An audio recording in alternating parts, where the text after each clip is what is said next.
භගවතු අරහතෝ සම්මා සම්බුද්දස්ස නමෝ තස්ස භගවතු අරහතෝ සම්මා සම්බුද්දස්ස නමෝ තස්ස භගවතු අරහතෝ සම්මා සම්බුද්දස්ස.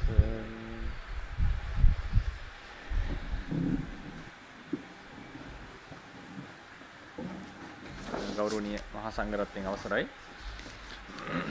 විශේෂයෙන් අපේ වැඩිහිටි ස්වාමීන් වහන්සේලා ඇතුළු මහා සංඝරත්නයන් අවසර ලැබේවා. අපි අද දවසේදී ඒ නවත්තපු තැනින් ඉදිරියට යන්නට බලාපොරොත්තු වෙනවා. ඇත්තට මතක් කරන්න ඕන අපි මේ වැඩසටහන සිද්ධ කරන්නේ කඨාන තියෙන අපේ ගංගාරාම භාවනා මධ්‍යස්ථාන ඉඳලා. ඉතින් අපේ විශේෂයෙන් අපේ සමත සීල කොස්කොඩ සමත සීල ස්වාමීන් වහන්සේගේ ලොකු අනුග්‍රහයකින් සහ බොහෝ දායක පිරිසගේ උපකාර මැද්දේ තමයි මේක සිද්ධ වෙන්නේ. අපි ඒකත් සිහි කරන්නට ඕනේ මේ ලැබී තිබෙන අවස්ථාව ගැන. ඉතින් අපි පාඩමට එළඹුණොත් අපි නතර කරපු තැනින් අපි මේ වෙනකන් අපි කතා කරා පරමාර්ථ කියන මාතෘකාව යටතේ ඊළඟට පරමාර්ථයක් හඳුනා ගන්නට තියෙන ක්‍රමවේද අපි කතා කරා. ඊළඟට පරමාර්ථයක් හඳුනා ගන්නට තියෙන පරිඤ්ඤා භාවනා ප්‍රහාණ සච්චිකරණ කියන කෘත්‍යයන් වලින් අපි පරමාර්ථයක් හඳුනා ගන්නට තියෙන බව. ඊට පස්සේ සංකත අසංකත භාවයෙන් පරමාර්ථ ධර්මයන් බෙදාගත්ත සංකත පරමාර්ථ ධර්ම සහ අසංකත පරමාර්ථ කියලා. සංකත පරමාර්ථ සහ අසංකත පරමාර්ථ. ඊට පස්සේ සංකත පරමාර්ථ යටතේ අපි පරමාර්ථ ධම්ම, උපාදීනෝ ධම්ම, පරමාර්ථ ජාතික, ඊට පස්සේ අනුප්පන්න ධර්ම කියලා බෙදාගත්තා. ඊළඟට පරමාර්ථ ධර්ම යටතේ අපි ලක්ෂණ කීපයක් කතා කරා. පරමාර්ථ ධර්මයක් නම් සහජාත ධර්ම සමග හටගන්නා වූ ධර්මයක්. පරමාර්ථ ධර්ම කියන ඒවා ෂඩීන්ද්‍රියට ගෝචරයි. විශේෂයෙන් පංචේන්ද්‍රියට ගෝචර වෙන්නේම පරමාර්ථ ධර්ම, මනේන්ද්‍රියට පරමාර්ථ පඤ්ඤප්ති කියන දෙකම ගෝචර වෙනවා.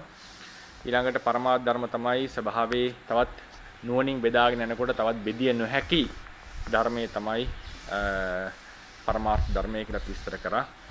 ඊළඟට පරමාර්ථ ධර්ම කියන ඒවා මේ ද්‍රව්‍ය නෙවෙයි, ඒවා ගති ස්වභාව කියන එකත් අපි මතක් කරා. ඊළඟට පරමාර්ථ ධර්මයකට Tamanට මාවේනික වෙච්ච ලක්ෂණයක් සහ කෘත්‍යයක් තියෙනවා කියන එක. එවන් වූ පරමාර්ථ ධර්මයෝ නාම රූප වශයෙන් දෙකට බෙදලා, නාමයේ චිත්ත චෛතසික වශයෙන් නැවත දෙකට බෙදලා, චෛතසික 52යි සිත එකක් ලෙස ගත්තා. ඊළඟට රූප නිෂ්පන්න රූප 18 පරමාර්ථ ලෙස ගත්තා.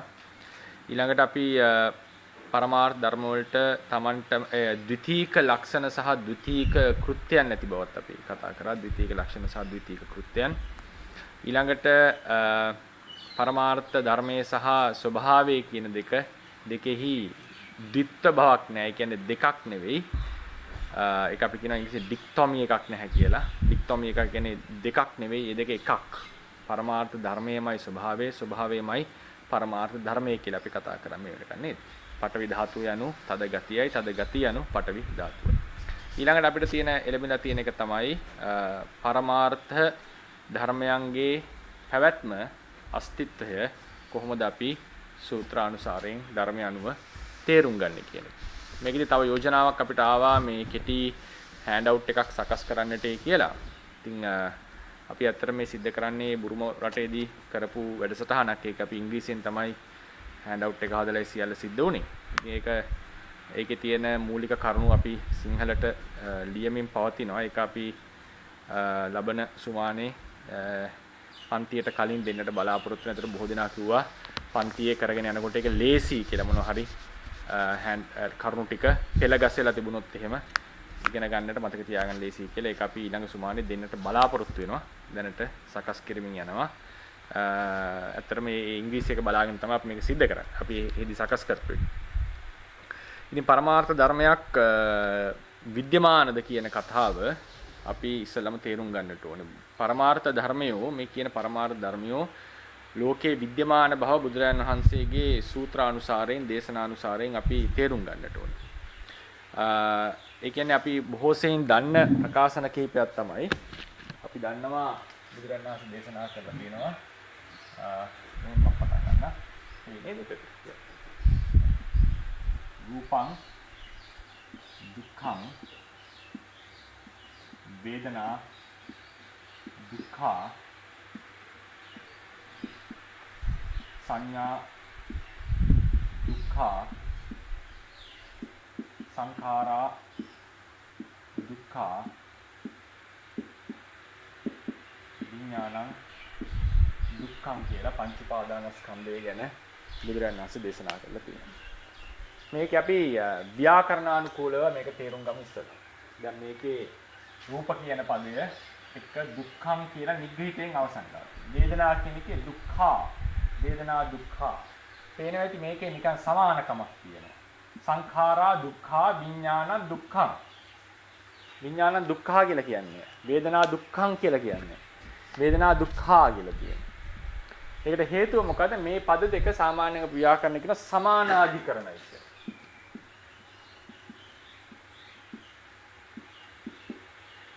සමානාධිකරණය කියලා කියන්නේ කිසියම් පද දෙකකින් නියෝජනය වෙන්නේ එකම දේ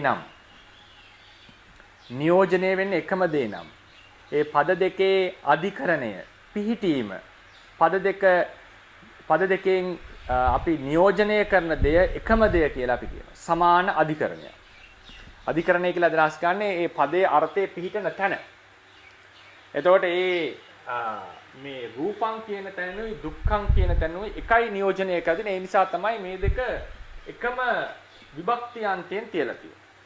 මම හිතන්නේ ඒක සාමාන්‍යයෙන් පාළි දැන් ගොඩාක් ගැඹුරට දන්නේ නැති කෙනාට මේක ටිකක් අපහසු වෙන්නට පුළුවන්. නමුත් තේරෙනවානේ රූපයක් වශයෙන් රූපං දුක්ඛං වේදනා දුක්ඛානි නේද? වේදනා දුක්ඛං කියලා කොහෙවත් ත්‍රිපිටක පාළියේ එන්නේ නැහැ. ඒකට හේතුව මොකද්ද? ඒක ව්‍යාකරණ නීතියක්. භාෂාවක නීතියක් තියෙනවානේ හැම භාෂාවකම කතා. දැන් අපි ඉංග්‍රීසි භාෂාවෙන් කිව්වම you is කියලා කියන්නේ නැහැ නේ. එහෙම ගොත් ඒක ව්‍යාකරණයට පටහැනි නේද? ඒ නිසා හැම භාෂාවකම ව්‍යාකරණ නීතිය තියෙනවා. ව්‍යාකරණ නැත්නම් අපිට හරියට භාෂාව හසුරවන්නට බෑ. ඒ නිසා බුදුරජාණන් වහන්සේ පංච උපාදානස්කන්ධය දුකක් ලෙස දේශනා කරනකොට උන්වහන්සේ මේ විදිහට ව්‍යාකරණ අනුකූලව තමයි දේශනාව සිද්ධ කරලා තියෙන්නේ. ඒකෙන් කියවෙන්නේ මොකද්ද? මේ දුක්ඛ කියන පදයයි රූප කියන පදයයි දෙකම නියෝජනය කරන්නේ එකම දෙයක්. ඒක අපි තව වෙනම උදාහරණකින් අරගමු. අපි ගමු නීලුප්පලං කියලා.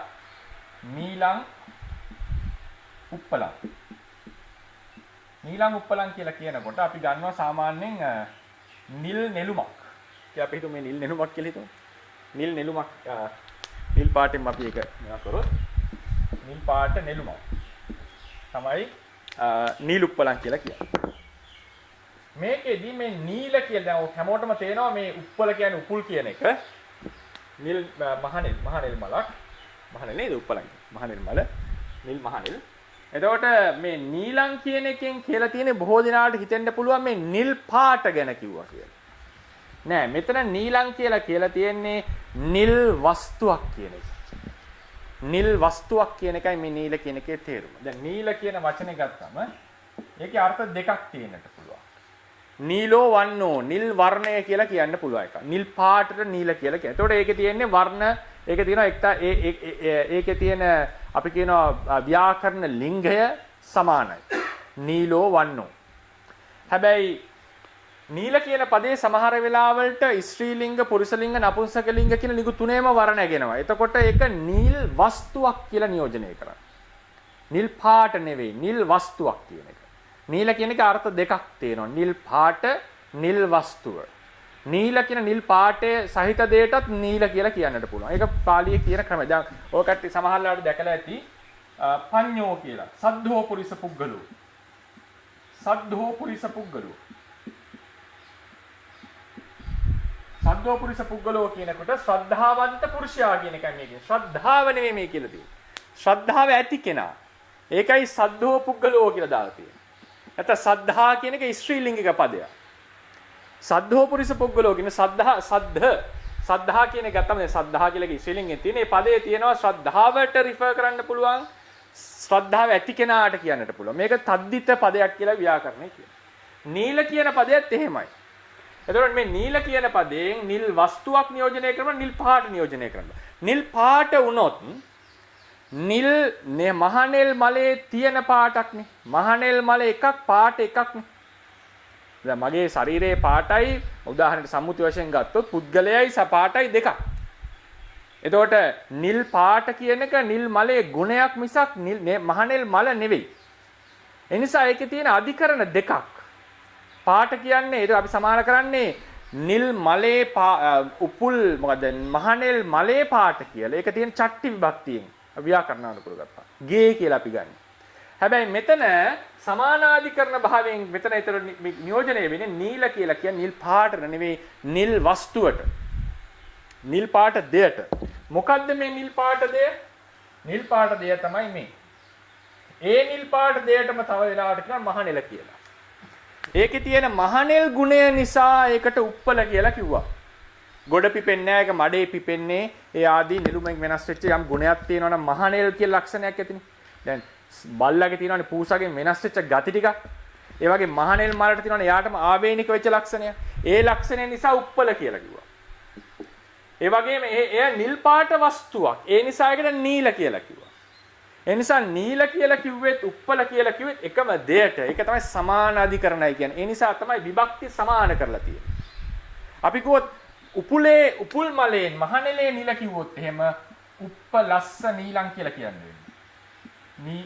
උප්පලස්ස නීලං හෝ නීලෝ මට ඒක හරියට මතක නැහැ. ඒකේ ලිංගය නීලං හෝ නීලෝ. එතකොට උප්පලස්ස නීලං හරි නීලෝ කියලා එකේ විභක්තිය එන්නට.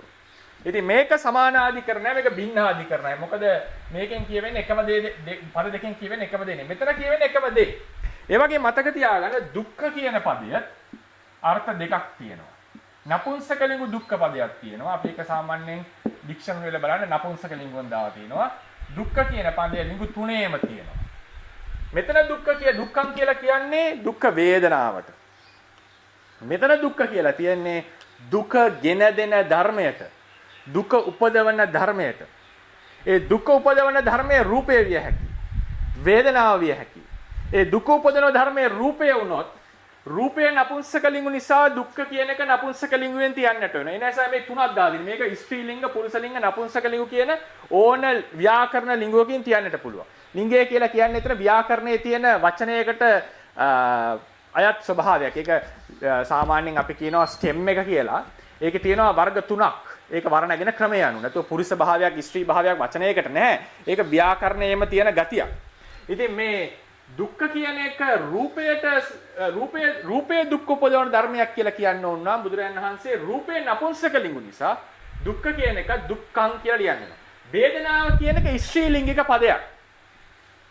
ව්‍යාකරණ. මේක සිංහල භාෂාවේ නෑ. සිංහල භාෂාවේ ස්ත්‍රී ලිංග වෙන්නේ ස්ත්‍රියක්මයි. පුරුෂ ලිංග වෙන්නේ පුරුෂයෙක්. නපුංසකලිංග වෙන්නේ අප්‍රාණික වචන සාමාන්‍යයෙන්. හැබැයි සමහරවිට ගංගා තොමෝ කියලා අපි ගංගාවත් ස්ත්‍රී ලිංගය ලෙස හඳුන්වන අවස්ථා තියෙනවා.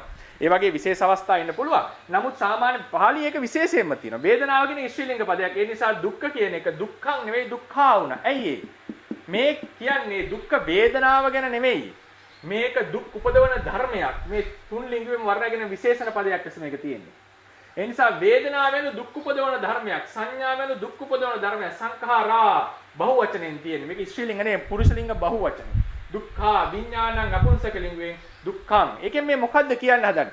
දුක්ඛං කියලා මෙතන කියන්නේ දුක්ඛ වේදනාවට නෙවෙයි දුක් උපදවන ධර්මයක් කියන එක. දුක් උපදවන ධර්මයක්. එතකොට රූපං දුක්ඛං කියලා කියන්නේ රූපය දුක උපදවන ධර්මයකි. වේදනාව දුක උපදවන ධර්මයකි. එතකොට බුදුරජාණන් වහන්සේ දුක්ඛ කියන එක සම්බන්ධයෙන් කොහොමද දේශනා කරලා තියෙන්නේ? දැන් මම හිතනවා මේක පැහැදිලි වෙන්නට ඇති කියලා. බුදුරජාණන් වහන්සේගෙන් දුක උපදවන දේ ගත්තම උන්වහන්සේ කියනවා එකපාරක් අචේල කස්සප කියලා පරිබ්‍රාජකේ බුදුරජාණන් වහන්සේ ගාවට ආවා. අචේල කස්සප. ඇවිල්ලා ඇහුවා ස්වාමීනි මේ දුක කියන එක තමන් විසින්ම කරගත්ත දෙයක්ද? මම එහෙම කියන්නේ නැහැ.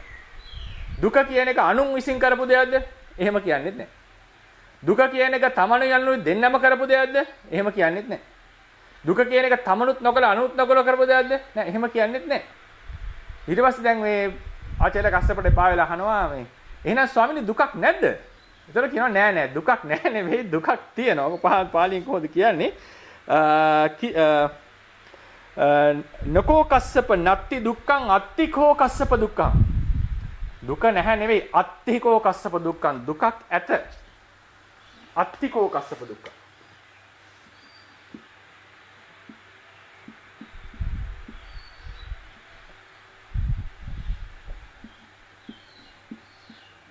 මම කස්සප කියන වචනේ එන්නේ කරනවා. අට්ටි දුක්ඛ. දුකක් ඇත.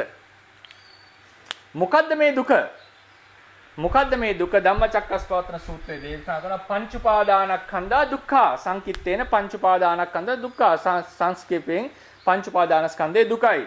රූපේ දුකයි, වේදනාව දුකයි, සංඥාව දුකයි. මොකද්ද මේ දුක උපදවන ධර්මයක්? ඒ නිසා දුකක් ඇත. බුදුරජාණන් වහන්සේ දේශනා අත්තිකෝ කස්සප දුක්ඛ. ඊට පස්සේ උනා එතුමා අහනවා සංවාදයේදී දැන් ඇහුවානේ එපා වෙලා ඒක දුකක් නැද්ද කියලා. කිව්වා නෑ දුකක් තියෙනවා. ඒ නිසා ඔබ වහන්සේ දුක දන්නේ නැද්ද? කිව්වා නෑ නෑ මම දුක දන්නවා කියලා උන්වහන්සේ දේශනාව යනවා. මේ මොකද අහන්නේ මේ ආත්මවාදී ඉඳගෙන සංවාදී දිගටම යනවා. ඉතින් මේකෙන් කියන්න ඕනේ දුකක් ඇත. මොකද්ද මේ දුක? රූපය තමයි දුක. දුක උපදවන ධර්මයක්. මෙතන දුක්ඛම් කියලා කියනකොට දුක්ඛ වේදනාවට, දුක උපදවන ධර්මයට සියල්ලට මේක ඇතුළත්. මේ රූපේ දුක වන්නේ රූප වේදනා සංඥා සංඛාර විඥාන කියන ධර්මයෝ. මේකේ මම අදහස් කරේ සමානාධිකරණය කිව්වේ රූපය දුක උපදවන ධර්මයක්, වේදනාව දුක උපදවන ධර්මයක්, සංඥාව දුක උපදවන ධර්මයක්. සංක්ෂේපයෙන් ගත්තොත් පංච උපාදානස්කන්ධයම දුක් උපදවන ධර්මයක්. ඒකට පොදුවේ කියනවා දුකයි කියලා අපි. දුක කියලා කියනවා. අනිච්ච කියන පදයට ඔහොමයි විස්තර කරන්නට ඕනේ. ඒක අපි පස්සේ වෙලාවක සාකච්ඡා කරමු. මොකද අනිච්ච කියන එකේ තේරුම රූපේ අනිච්චං කියලා කියන්නේ රූපය බිඳෙනවා කියන එක නෙවෙයි. රූපය බිඳෙන ධර්මයක් කියන එක. වේදනා අනිච්චා කියලා කියන්නේ වේදනාව විනාශ වෙනවා කියන එක නෙවෙයි. වේදනාව විනාශ වෙන විපරිණාම වෙන ධර්මයක් කියන එක. ඒකයි සමානාධිකරණ භාවයෙන් තියලා තියෙන්නේ. විපස්සනාවේ අරමුණු කරන්නත් ඕනේ මේ විදිහට. ඊළඟට දැන් මේ විදිහට ගත්තම බුදුරජාණන් වහන්සේගේ දේශනාවට පැහැදිලි දුක ඇතිනම් දැන් උන්වහන්සේ කියන අත්ති දුක්ඛං කියලා දුක ඇතිනම් දුක ඇතිනම් දැන් මොකද මෙතන කෙනෙක් අහලා එහෙනම් මෙතන නපුංසක ලිංගුවෙන් තිබෙ මොකද්ද කියලා මෙතන මොනවද ධර්මයකට විශේෂණ කරේ නෑනේ ධර්මයකට විශේෂණ කරේ නෑ විශේෂණ කරා නම් ඒ ධර්මයේ අනුව තමයි තියන්න වෙන්නේ මේක දැන් පංච උපාදානස්කන්ධා කියන පංච උපාදානස්කන්ධා කන්දා දුක්ඛ පංච උපාදානස්කන්ධා දුක්ඛං කියුවේ නේද සංකිට්ඨේන පංච උපාදානස්කන්ධා දුක්ඛ කියන කිව්වේ නේද ඒ නිසා මෙතන දුක්ඛං කියලා තියෙන්නේ මොකක් නිසාද මේ කිසිම ධර්මයකට වෙසෙන්නේ හුදු දුක කියවිලිබඳව කතා කරපු නිසා ඒ නිසා එතන දුක්ඛ වේදනාවත් අතරත් කද වෙනවා දුක උපදවන ධර්ම ගැනත් කියවෙනවා ඒ නිසා බුදුරණන් වහන්සේ දුක ඇත කියන එක බුදුරණන් වහන්සේ දේශනා කරනවා දුක වන්නේ රූප වේදනා සංඥා සංස්කාර විඥාන නම් ඒ කියන්නේ අපි උදාහරණයකට දුක ඇත දුක්ඛය සමානයි පංචස්කන්ධය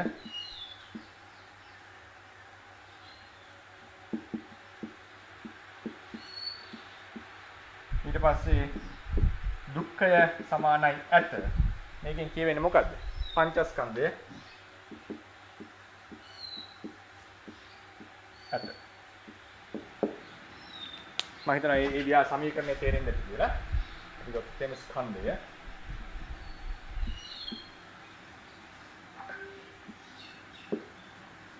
දුක කියන්නේ පංචස්කන්ධය කියලා දේශනා කරලා තියෙනවා. දුක ඇත කියලා දේශනා කරලා තියෙනවා. එහෙමනම් පංච උපාදානස්කන්ධය ඇත කියන එක තමයි කියවෙන්නේ. ඒ නිසා ඒ වගේ අපිට ඊටාම සරලව තේරුම් ගන්නට පුළුවන් මේ පංච උපාදානස්කන්ධය කියන්නේ මොකද්ද? රූප වේදනා සංඥා සංස්කාර විඤ්ඤාණ.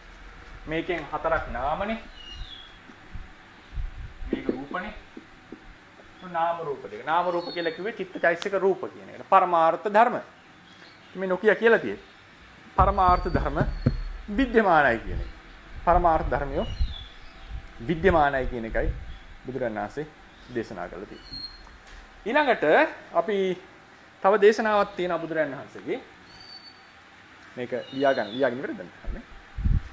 ඒ තව දේශනාවක් තියෙනවා.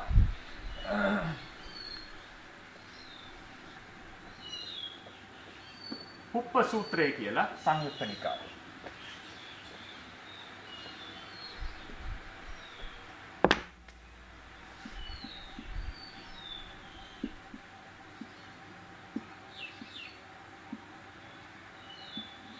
උප්ප සූත්‍රය. නැත්නම් පුෂ්ප සූත්‍රය කියලා උනක් කියතයි. අනේ මම මේ උප්ප කියලා පාලියෙන් සහ සංස්කෘතෙන් දෙකම ලිව්වේ. කමන අපි විවහාර කරන්නේ එහෙමනේ සාමාන්‍ය උප්ප සූත්‍රය. ඒකදී බුදුරජාණන් වහන්සේ දේශනා කරනවා ලෝකයේ පඬිතයන් ඇතයයි කියපු දේවල් මමත් ඇතයයි කියමි. ලෝකේ පඬිතයන් නැතයි කියපු දේවල් මම නැතයි කියම ඥානවන්තයන් පඬිතයන්. මොකද්ද? ඊට පස්සේ කියනවා මොකද්ද මහණෙනි ලෝකේ පඬිතයන් ඇතයි කිව් මමත් ඇතයි කියන දේ. නැස් දේශනා කරා රූපං භික්ඛවේ අනිච්චං දුක්ඛං විපරිණාම ධම්මං අත්ති සම්මතං ලෝකේ පණ්ඩිතාන තමහං අත්ථීති වදාමි. අනවත කිව්වොත් එහෙම රූපං භික්ඛවේ අනිච්ඡං දුක්ඛං විපරිණාම ධම්මං අත්ති සම්මතං ලෝකේ පණ්ඩිතාන තමහං අත්ථීති වදාමි. සමහර වචන එකක් දෙකක් මේකේ මේ සම්පූර්ණ තියෙන විදිහට මට මතකයේ වෙනස් වෙන්න පුළුවන්. අර්ථයේ වෙනසක් වෙලා නැහැ. මේකෙන් කියන්නේ මහණෙනි රූපය අනිච්චං. දැක්කද මේක අනිච්චං කියද්දී මේ රූපං නිසා වේදනාව තන තියෙන්නේ වේදනා අනිච්චා දුක්ඛා විපරිණාම ධම්මා. හරිනේ? එතකොට රූපං අනිච්චං දුක්ඛං විපරිණාම ධම්මං අත්ති සම්මතං ලෝකේ පණ්ඩිතාන. මහණෙනි රූපය අනිත්‍යයි දුකයි විපරිණාම ධම්මයි ලෝකේ ඇතයයි සම්මතයි. ලෝකේ ඇතයයි සම්මතයි. කවුරු විසින්ද? පණ්ඩිතානං ලෝකේහි පණ්ඩිතයන් විසින් ඇතයයි සම්මතයි. ලෝකේ ඥානවන්තයන් විසින් අනිත්‍ය දුක්ඛ විපරිණාම ධර්මයක් රූපයක් ඇතයයි සම්මතයි. තමහං අත්ථීති වදයි මමත් ඒ ඇතයයි කියමු. ඒක ඊට පස්සේ යනවා වේදනා සංඥා සංස්කාර විඥාන සියල්ලටම ඇතුළත් වෙනවා. මේ මොකද්ද කියන්නේ? රූපය ඇත, වේදනාව ඇත. වේදනාව කියන්නේ චෛතසිකයක්, සංඥාව කියන්නේ චෛතසිකයක්. මේක ඇත. උනස්සේ නැත කියලා කිව්වා. රූපං භික්ඛවේ නිච්ඡං සුඛං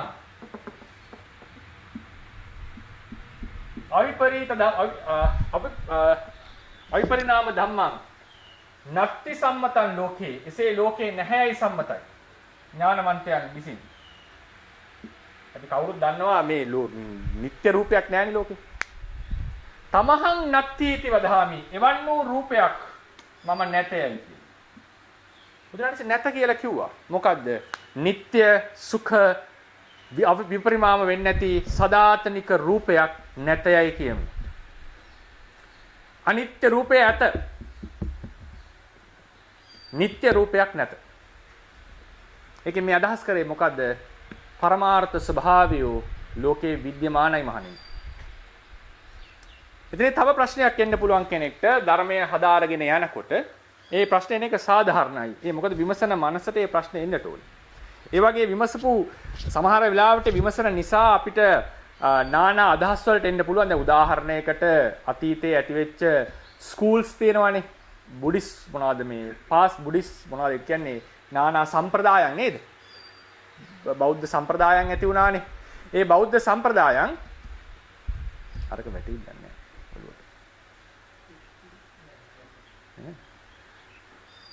පොත් පෙට්ටි. ඒකට බෞද්ධ සම්ප්‍රදායන් ඇති වුණානේ. ඒ බෞද්ධ සම්ප්‍රදායන් ඇති වෙලා තියෙන්නේ මේ වගේ ධර්මයේ විමසගෙන යනකොට විවිධ විදිහට අර්ථකථන සමහර ධර්ම පාඩ අරගෙන අපි ඒක පිළිබඳව විමසගෙන යනකොට සමහර පාඨයන් පිළිබඳව නානා විමර්ශන එන්න පුළුවන්, සැකෙන්නට පුළුවන් අර්ථකථන එන්න. ඒවා නිසා තමයි සාමාන්‍යයෙන් ඒ වගේ තියෙන මතභේද නිසා තමයි මේ බුද්දිස් ස්කූල්ස් ඇවිල්ලා තියෙන්නේ. ඒවා ගොඩක් වෙලාවට නුවණින් හිතන විමසන අයට ආව ප්‍රශ්න. ඒ නිසා ඒ ප්‍රශ්න සූත්‍රය සම්බන්ධයෙන් එක තැනක එක විදිහකට තව තැනක තව විදිහකට තියෙනකොට ඒක විමසන්නට ඕනේ. ඒ ප්‍රශ්නේ නගන්නට ඕනේ. ඒක තමයි අපි ධර්මයේ අධ්‍යයනය කරනකොට විමසමින් යන්නට ඕනේ. දැන් මේ තැන මම උදාහරණ අරගෙන පෙන්නවා. දුක ඇත, රූපේ දුක නම් පංච උපාදානස්කන්ධයේ දුක නම් එකෙන් කියවෙන පංච උපාදානස්කන්ධය ඇත කියලා. දැන් මෙතන පැහැදිලිවම කියනවා අනිත්‍ය වෙච්ච, දුක්ඛ වෙච්ච, අනාත්ම වෙච්ච රූපයක් ඇත. නිට්ටය වෙච්ච, සුඛ වෙච්ච, සදාතනික රූපයක් නැත. ඒ වගේම පින්වතුන් අහලා ඉදී අපි ඊයේ කතා කරා කච්චාන ගොත්ත කියන සූත්‍රයේදී බුදුරජාණන් වහන්සේ දැන් මෙතන කියවනේ ඇතයයි කියමි නැතයයි කියමි කියලා. ඇත කියලාත් කිව්වා නැත කියලාත් කිව්වා. කච්චාන ගොත්ත සූත්‍රයේදී බුදුරජාණන් වහන්සේ ඇත නැත කියන අදහස් දෙක දෘෂ්ටි දෙකක් අන්ත දෙකක් කියලා දේශනා කරා. කච්චාන ගොත්ත සූත්‍රය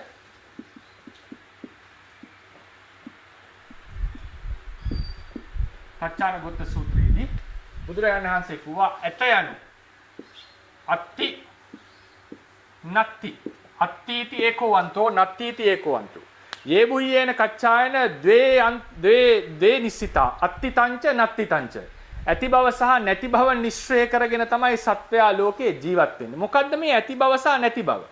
අපි මතක තියාගන්න ඕනේ බුදුරජාණන් වහන්සේ පුප්ප සූත්‍රයේදී අනිත්‍ය රූපයක් ඇත, නිට්ටය රූපයක් නැත කියලා දේශනා කරනවා. මෙතනදී කියනවා ඇත නැත කියන එක අන්ත දෙකක් කියලා. මේ සූත්‍ර පාඨ දෙකෙන් පැහැදිලිවම පුප්ප සූත්‍රයේදී රූපය ඇත, අනිත්‍ය රූපයක් ඇත, නිට්ටය රූපයක් නැත කියන එක පැහැදිලිව දේශනා කරලා තියෙනවා. මේ කච්චානගොත්‍ර සූත්‍රයේදී දේශනා කරන්නේ ඇත යනු එකාන්තයක්, නැත යනු තවාන්තයක්. මේක පැහැදිලිව විස්තරේ එන්නේ නැහැ. විස්තරේ සූත්‍ර අනුසාරයෙන් ගන්නට පුළුවන්. සූත්‍රේ විස්තර කරන් යනකොට ඒක තේරෙනවා විමසනකොට නුවණින්. නමුත් අර කෙලින්ම ඩිරෙක්ට් කියලා නෑ. අර පුප්ප සූත්‍රයේ වගේ. පුප්ප සූත්‍රයේ කෝ රූපය ඇත, අනිත්‍ය රූපය ඇත, නිට්ටය රූපය නැත. මෙතන එහෙම කියලා නැහැ. මොකද්ද මේ ඇත නැත කියලා කියන්නේ?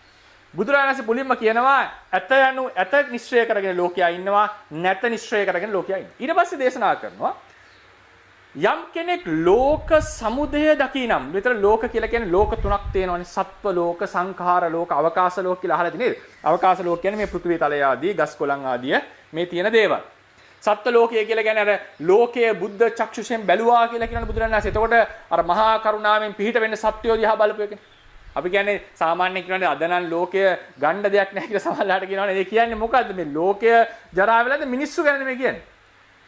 මිනිස්සු ගැන කියන්නේ අද නම් ලෝක මහා අමුතුම ලෝකයක් කියලා කියනවා නේද? එතන මේ අපි අදහස් කරලා තියෙන්නේ පෘථුවිය අමුතු වෙලාද නැත්නම් මිනිස්සු අමුතු වෙලාද? මිනිස්සු අමුතු වෙලා. ඒ නිසා එතන ලෝක කියලා සමහර දෙනා සත්ත්ව ලෝකයට අදහස් කරනවා. සමහර තැන්වල අපි ලෝකයේ මේ අවකාශ ලෝකය ගැන කතා කරනවා. බුදුරජාණන් වහන්සේ සමහර තැන්වල සංස්කාර ලෝකයක් ගැන කතා කරා. එතන ලෝකය කියලා කියන්නේ මේ හට ගන්න නිරුද්ධ වෙන ධර්මයේ ලුජ්ජති පලුජ්ජතිති ලෝකෝ අර සූත්‍රයක් තියෙනවානේ. ඒ සූත්‍රේ නම මට මතකයි ලෝක සූත්‍රය. කවරද්ද ලෝකය කියලා ප්‍රශ්නයක් අහුවම නේ ලුජ්ජති පලුජ්ජතිති ලෝකෝ කැඩෙන බිඳෙන නිසා මන් ලෝකය කියලා කියන මොනවද විස්තර කරනවා වේදනා රූප වේදනා සංඥා සංස්කාර කියනම තමයි මේ ලෝකය කියලා අර්ථකථනය කරන්නේ. ඉතින් මෙතන ගන්න මේ සංස්කාර ලෝකය ගැන. දැන් දේශනා කරනවා අත්ති නත්ති කියන අන්ත දෙකේ යම් කෙනෙක් ලෝකයේ සමුදය දකිනම් සංස්කාර ධර්මයන්ගේ හට ගැනීම දකිනම් ඔහුට නත්ති කියන දෘෂ්ටිය නැති වෙනවා. හට ගැනීම දකිනකොට නැහැ කියන දෘෂ්ටිය නැති වෙනවා. යම් කෙනෙක් ලෝක නිරෝධය දකිනම් ලෝකයේ සිද්ධ වෙන සංස්කාරයන්ගේ භංගය විනාශය දකිනම් ඔහුට ඇත්ත යන කියන දෘෂ්ටිය නැති වෙනවා. සංස්කාරයන්ගේ ඉපැත්ම දකිනකොට නැත කියන දෘෂ්ටිය නැති වෙනවා. සංස්කාරයන්ගේ භංගය දකිනකොට ඇත කියන දෘෂ්ටිය නැති වෙනවා. ඊළඟ බුදුරජාණන් වහන්සේ දේශනා කරනවා සාමාන්‍යයෙන් ලෝකයා උපය උපාදාන අබිනිවේෂ කියන මේ තුනෙන් ලෝක සත්වයා සසරට ලෝකෙට ජීවිතේට බැඳී සිටිනවා. මොකද්ද උපය කියලා කියන්නේ? උපය කියලා කිව්වේ තණ්හා දෘෂ්ටි වලට. උපාදාන කියලා කියන්නේ තණ්හා දෘෂ්ටි වලට. අබිනිවේෂ කියලා කියන්නේ තණ්හා දෘෂ්ටි වලට.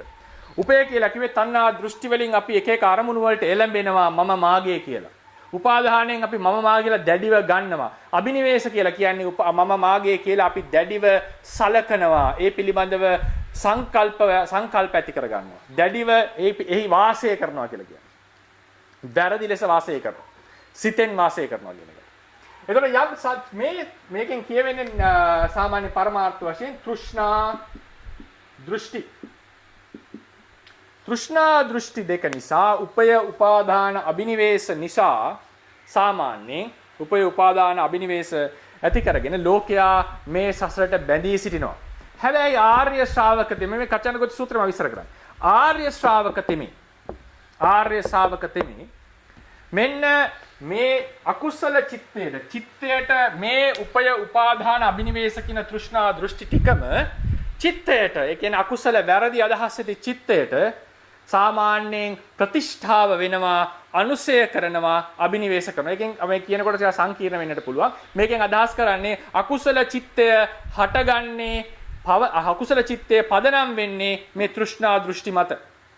දැන් උදාහරණයකට අපිට ඇලීමක් ඇති වෙනවා මේ ජීවිතේට මම මාගේ කියලා අල්ලගෙන තියෙන නිසා. ඇයි අපි ගැටෙන්නේ? මට කරදර කරා, මගේ දරුවන්ට කරදර කරා, මගේ නිවසට නැති කරා. ඔන්න මම කියන එක පදනම් වෙලා ද්වේෂය හට ගන්නවා. ද්වේෂයත් එක්ක තෘෂ්ණා දෘෂ්ටි තියෙනවා නෙමෙයි. ද්වේෂයේ උපනිශ්‍රය වෙනවා තෘෂ්ණා දෘෂ්ටි. උපනිශ්‍රය ප්‍රත්‍ය කියලා කිව්වේ දෝසං උපනිස්සාය රාගං උපනිස්සාය පානං හනති රාගේ උපනිශ්‍රය කියන සත්ව ඝාතනය කරනවා කියලා අපි කියන්නේ. එතකොට මෝහයටත් ඒ විදිහට උපනිශ්‍රය වෙනවා. ඒ නිසා මේ තෘෂ්ණා දෘෂ්ටි දෙට සියලු අකුසලයන්ට ප්‍රතිෂ්ඨාවක්. සියලු අකුසල ඒ වගේම ඒ අකුසල సంతානයේ ලුහු බඳිනවා අනුසයනය කරනවා. සාමාන්‍යයෙන් යමකේ හැටියට නම් අනුසයන අකුසල තෘෂ්ණා දෘෂ්ටි දෙක අනුසයනය කරන්නේ ලෝභ මූලසිත. ඊළඟට ඒක අබිනිවේෂ කරනවා. මේ විදිහට මේ අකුසල ධර්මය අකුසල චිත්තය මේ තෘෂ්ණා දෘෂ්ටි මත පදනම් වෙලා තෘෂ්ණා දෘෂ්ටි මත තමයි වැඩ කරන්නේ. ඒ මත තමයි ඒක තියෙනකන් තමයි ඒක වැඩ කරන්නේ මේ අකුසල චිත්තය. ආර්ය ශ්‍රාවකතෙම මේ තෘෂ්ණා දෘෂ්ටි අකුසල චිත්තයට හේතු වෙන තෘෂ්ණා දෘෂ්ටි දැඩිව ගන්නෙ නැහැ. ඒ වෙත එළඹෙන්නේ නැහැ. ඊළඟ බුදුරජාණන් මොකද්ද මේ එළඹෙන්නේ නැහැ දැඩිව ගන්නෙ නැහැ කියලා කියන්නේ මේ මගේ ආත්මයයි සලකන්නේ මගේ ආත්මයේ සූත්‍රයේ තියෙනවා මේ මගේ ආත්මයයි සලකන්නේ නැහැ. දැන් කියාගෙන ආවා ඇත සහ නැත කියන එක අන්ත දෙකක්. සංස්කාරයන්ගේ ඉපැත්ම දකින්නකොට නැත කියන අදහස දුර වෙනවා. සංස්කාරයන්ගේ භංගය දකින්නකොට ඇත කියන අදහස දුර වෙනවා. මොකද්ද මේ ඇත නැත කියන එක දැන් විස්තර කරගන්නවා. සූත්‍රය ඉස්සර විස්තර කරලා ඉන්නේ. ඊළඟට දේශනා කරනවා මෙන්න මේ තෘෂ්ණා දෘෂ්ටි නිසා තමයි සත්‍යය බැඳිලා ඉන්නේ. ඒ වගේ ඒ තෘෂ්ණා දෘෂ්ටි දෙකට ආර්ය ශ්‍රාවක තෙමේ එළඹෙන්නේ නැහැ. කෙසේද එළඹෙන්නේ නැත්තේ මෙය මගේ ආත්මයයි කියලා ගන්නෙ නැහැ. ඊළඟට බුදුරජාණන් දේශනා කරනවා එසේ ආත්මයයි ගන්නෙ නැහැ මේ ධර්මය. නමුත් ඔහු දකිනවා දුකක්මයි උපදින්නේ දුකක්මයි නිරුද්ධ වෙන්නේ. ඒතර කියනවා දුකක් උපදී දුක්ඛං උපජ්ජති දුක්ඛං නිරුද්ධති.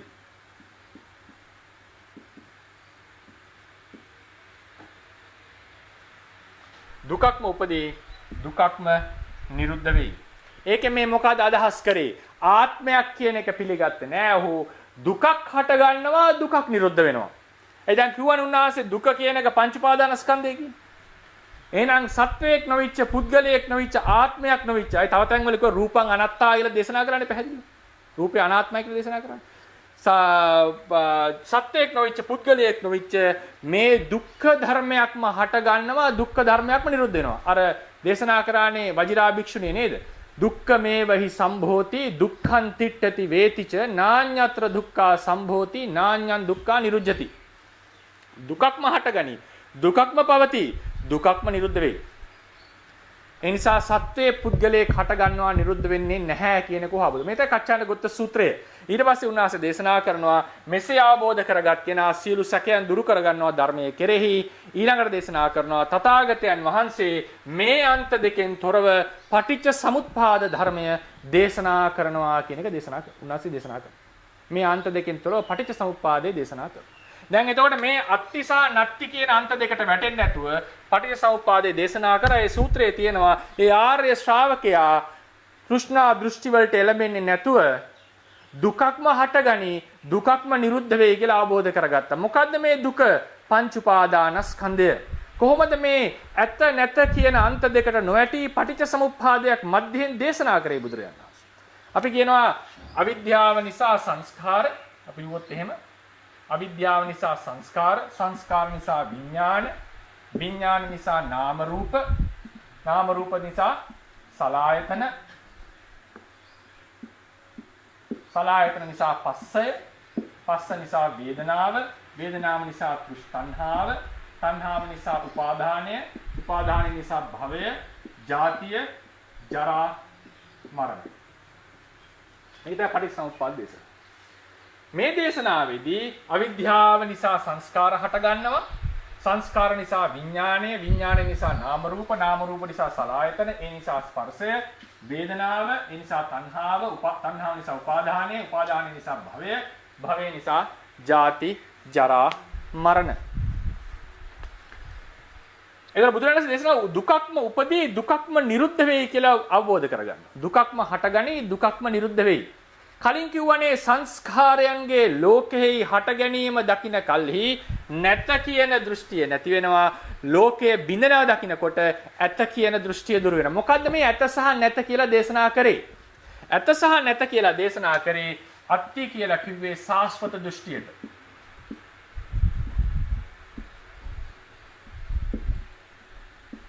නැත කියලා කිව්වේ උච්ඡේද දෘෂ්ටියට.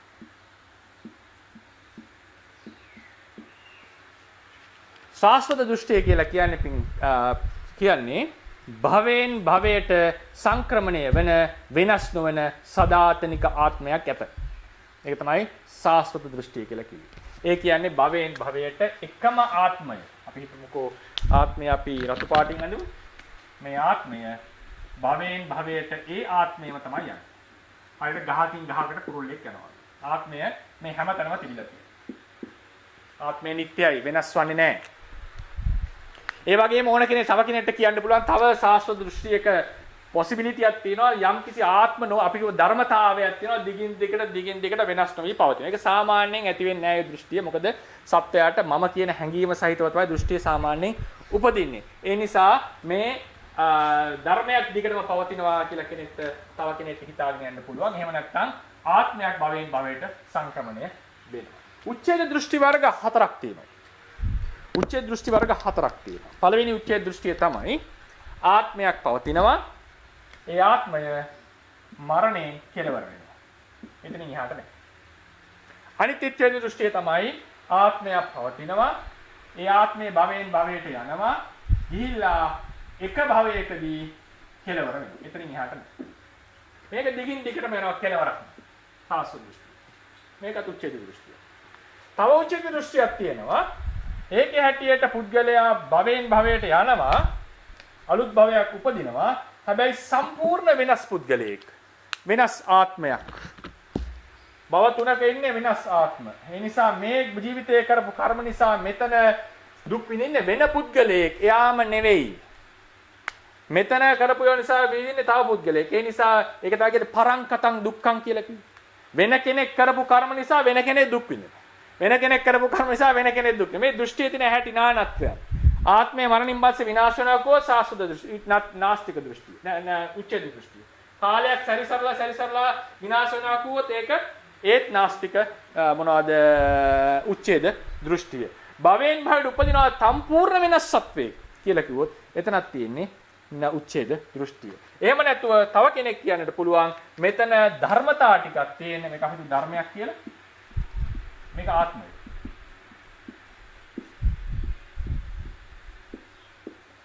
මේවත් ආත්මය ගැන කතා කරනවා. මෙතන තියෙන්නේ ආත්මය. මෙතන තියෙන්නේ ආත්මය. ඊළඟට තව කෙනෙක් ධර්මයක් පවතිනවා. ධර්ම ටිකක් පවතිනවා. මෙතනින් අපි යමු. ඒ ධර්ම ටික මරණින් මත්තේ කෙලවර වෙනවා. හරියට ගත්තොත් එහෙම පකුද කච්චායන කිව්වා වගේ පඨවි ආපෝ තේජෝ වායෝ සුඛ දුක්ඛ ජීව කියන ධර්ම ටික මරණින් මත් ඉවරයි. උපත් යන්නේ. දැන් අපි සාමාන්‍යයෙන් ගත්තොත් ජීවය හැදිලා තියෙන සම්පූර්ණ සෛල වලින් කියලා ගන්න න්‍යායදිත් මරණින් මත්තේ කිසිවක් වැඩ කරන්නේ නැහැ. ඒක වැටෙන්නේ මෙන්න මේ කියන උච්ඡේද දෘෂ්ටි ගණයට. එතකොට මෙන්න මේ කියන දෘෂ්ටි ටික තමයි මෙතන නැත්ති කියලා කිව්වේ මරණින් මත්තේ හෝ කවදා හෝ දවසක ආත්මය නැත. මෙතන භවයෙන් භවයට මෙතන තියෙන මේ ආත්මය වෙනස් ආත්මයක් මේ හටගන්නේ. මෙතනත් මේ නාස්තික භාවයක් තියෙනවා මේ භවයෙන් භවයට. ධර්මත් පරම්පරාව දින ආත්මයක් නෑ මොනවා හරි ඔය ඉලෙක්ට්‍රෝන ප්‍රෝටෝන හරි මොනවා හරි ධර්ම ටිකක් තියෙනවා ඒ ටික විනාශ වෙනවා මරණයෙන්. ඒකත් නාස්තික භාවයක් තියෙනවා. ඒකත් නැත්තික මොකද්ද? උච්ඡේද දෘෂ්ටිය. සාස්ත්‍ව දෘෂ්ටියේ ආත්මයේ භවයෙන් භවයට සැරිසරනවා කෙලවරක් වෙන්නේ නෑ නිට්ටයයි. මොකක් හරි ධර්මයක් මේක කලාතුරකින් එන්න පුළුවන් බව නිසා මම දන්නේ. මේ සාස්ත්‍ව ධර්මයක් සදාතනිකව පවතිනවා. එතන මෙන්න මේ කියන දෙක තමයි බුදුරජාණන් වහන්සේ කිව්වේ අන්ත දෙකක් කියලා. මම මේ අන්ත දෙකට යන්නේ නැහැ, වැටෙන්නේ නැහැ. මම දේශනා කරන්නේ මධ්‍යයෙන් ධර්මයේ දේශනා කරනවා. කිව්වනේ දුකක්ම උපදී දුකක්ම නිරුද්ධ වේ. බුදුරජාණන් වහන්සේ ඒ වෙලාවේ දෙවෙනියට කිව්ව මතකද දන්නේ නැහැ. හොඳට මේ අවධානය තිබුණා නම් මම කිව්වා බුදුරජාණන් වහන්සේ දේශනා කරනවා සංස්කාරයන්ගේ ඉපැත්ම දකින්නකොට නාස්තික දෘෂ්ටියත්, නිරෝධය දකින්නකොට සාස්වත දෘෂ්ටිය දුර වෙනවා කියලා කිව්වා.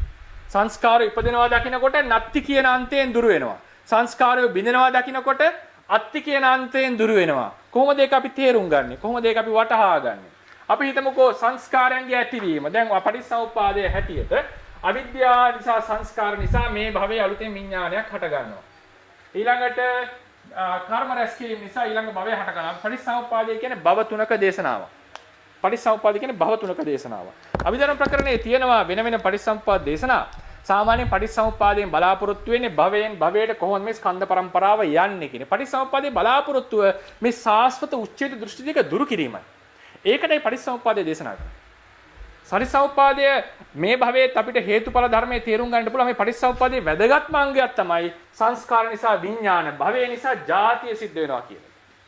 දැන් උදාහරණයක් විපස්සනා වඩනකොට ditthi visuddhi අවස්ථාවේදී ධර්මය ගොඩක් පතරයි පවතින්නේ කියන එක අපි තේරුම් ගන්න. ඒ වගේම මේ භවයේ ඇතුලේ හේතුඵල සම්බන්ධයක් තරමකට තේරුම් ගන්න. උදාහරණයකට ශබ්දේ නිසා, කන නිසා සෝත විඥානය හට ගන්නවා. රූපයයි ඇසයි නිසා චක්කු විඥානය හට ගන්නවා. මේක ditthi visuddhi අවස්ථාවෙම දැනගන්න. නමුත් කාංකා විතරණ විසුද්ධියේදී සැකදුරු වෙනවා කියලා කියන්නේ භවයෙන් භවයට තියෙන හේතුඵල සම්බන්ධතාවය දැනගන්න. ඒ නිසා ඒකට අපි විශේෂයෙන් මනසිකාර කරනකොට කර්මය නිසා කලින් භවයේ කර්මය මේ භවයේ පැවැත්මට, මේ භවයේ කර්ම ඊළඟ භවයේ පැවැත්මට වෙන හැටි අපි අවබෝධ කරගත යුතුයි.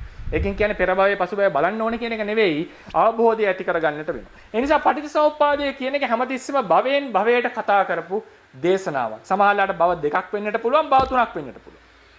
ඒකෙදී දැන් බුදුරජාණන් වහන්සේ දේශනා කරනවා අවිද්‍යා සංස්කාර ආදී නිසා විඥාන හට ගන්නවා. මරණින් මත්තේ සංස්කර්ම රැස් කළා තියෙනවා නම් විඥාණය හට ගන්නවා. කර්ම රැස් කළා තියෙනවා නම් කෙලෙසයන් නිසා අලුතෙන් උප්පත්තියක් සිද්ධ වෙනවා.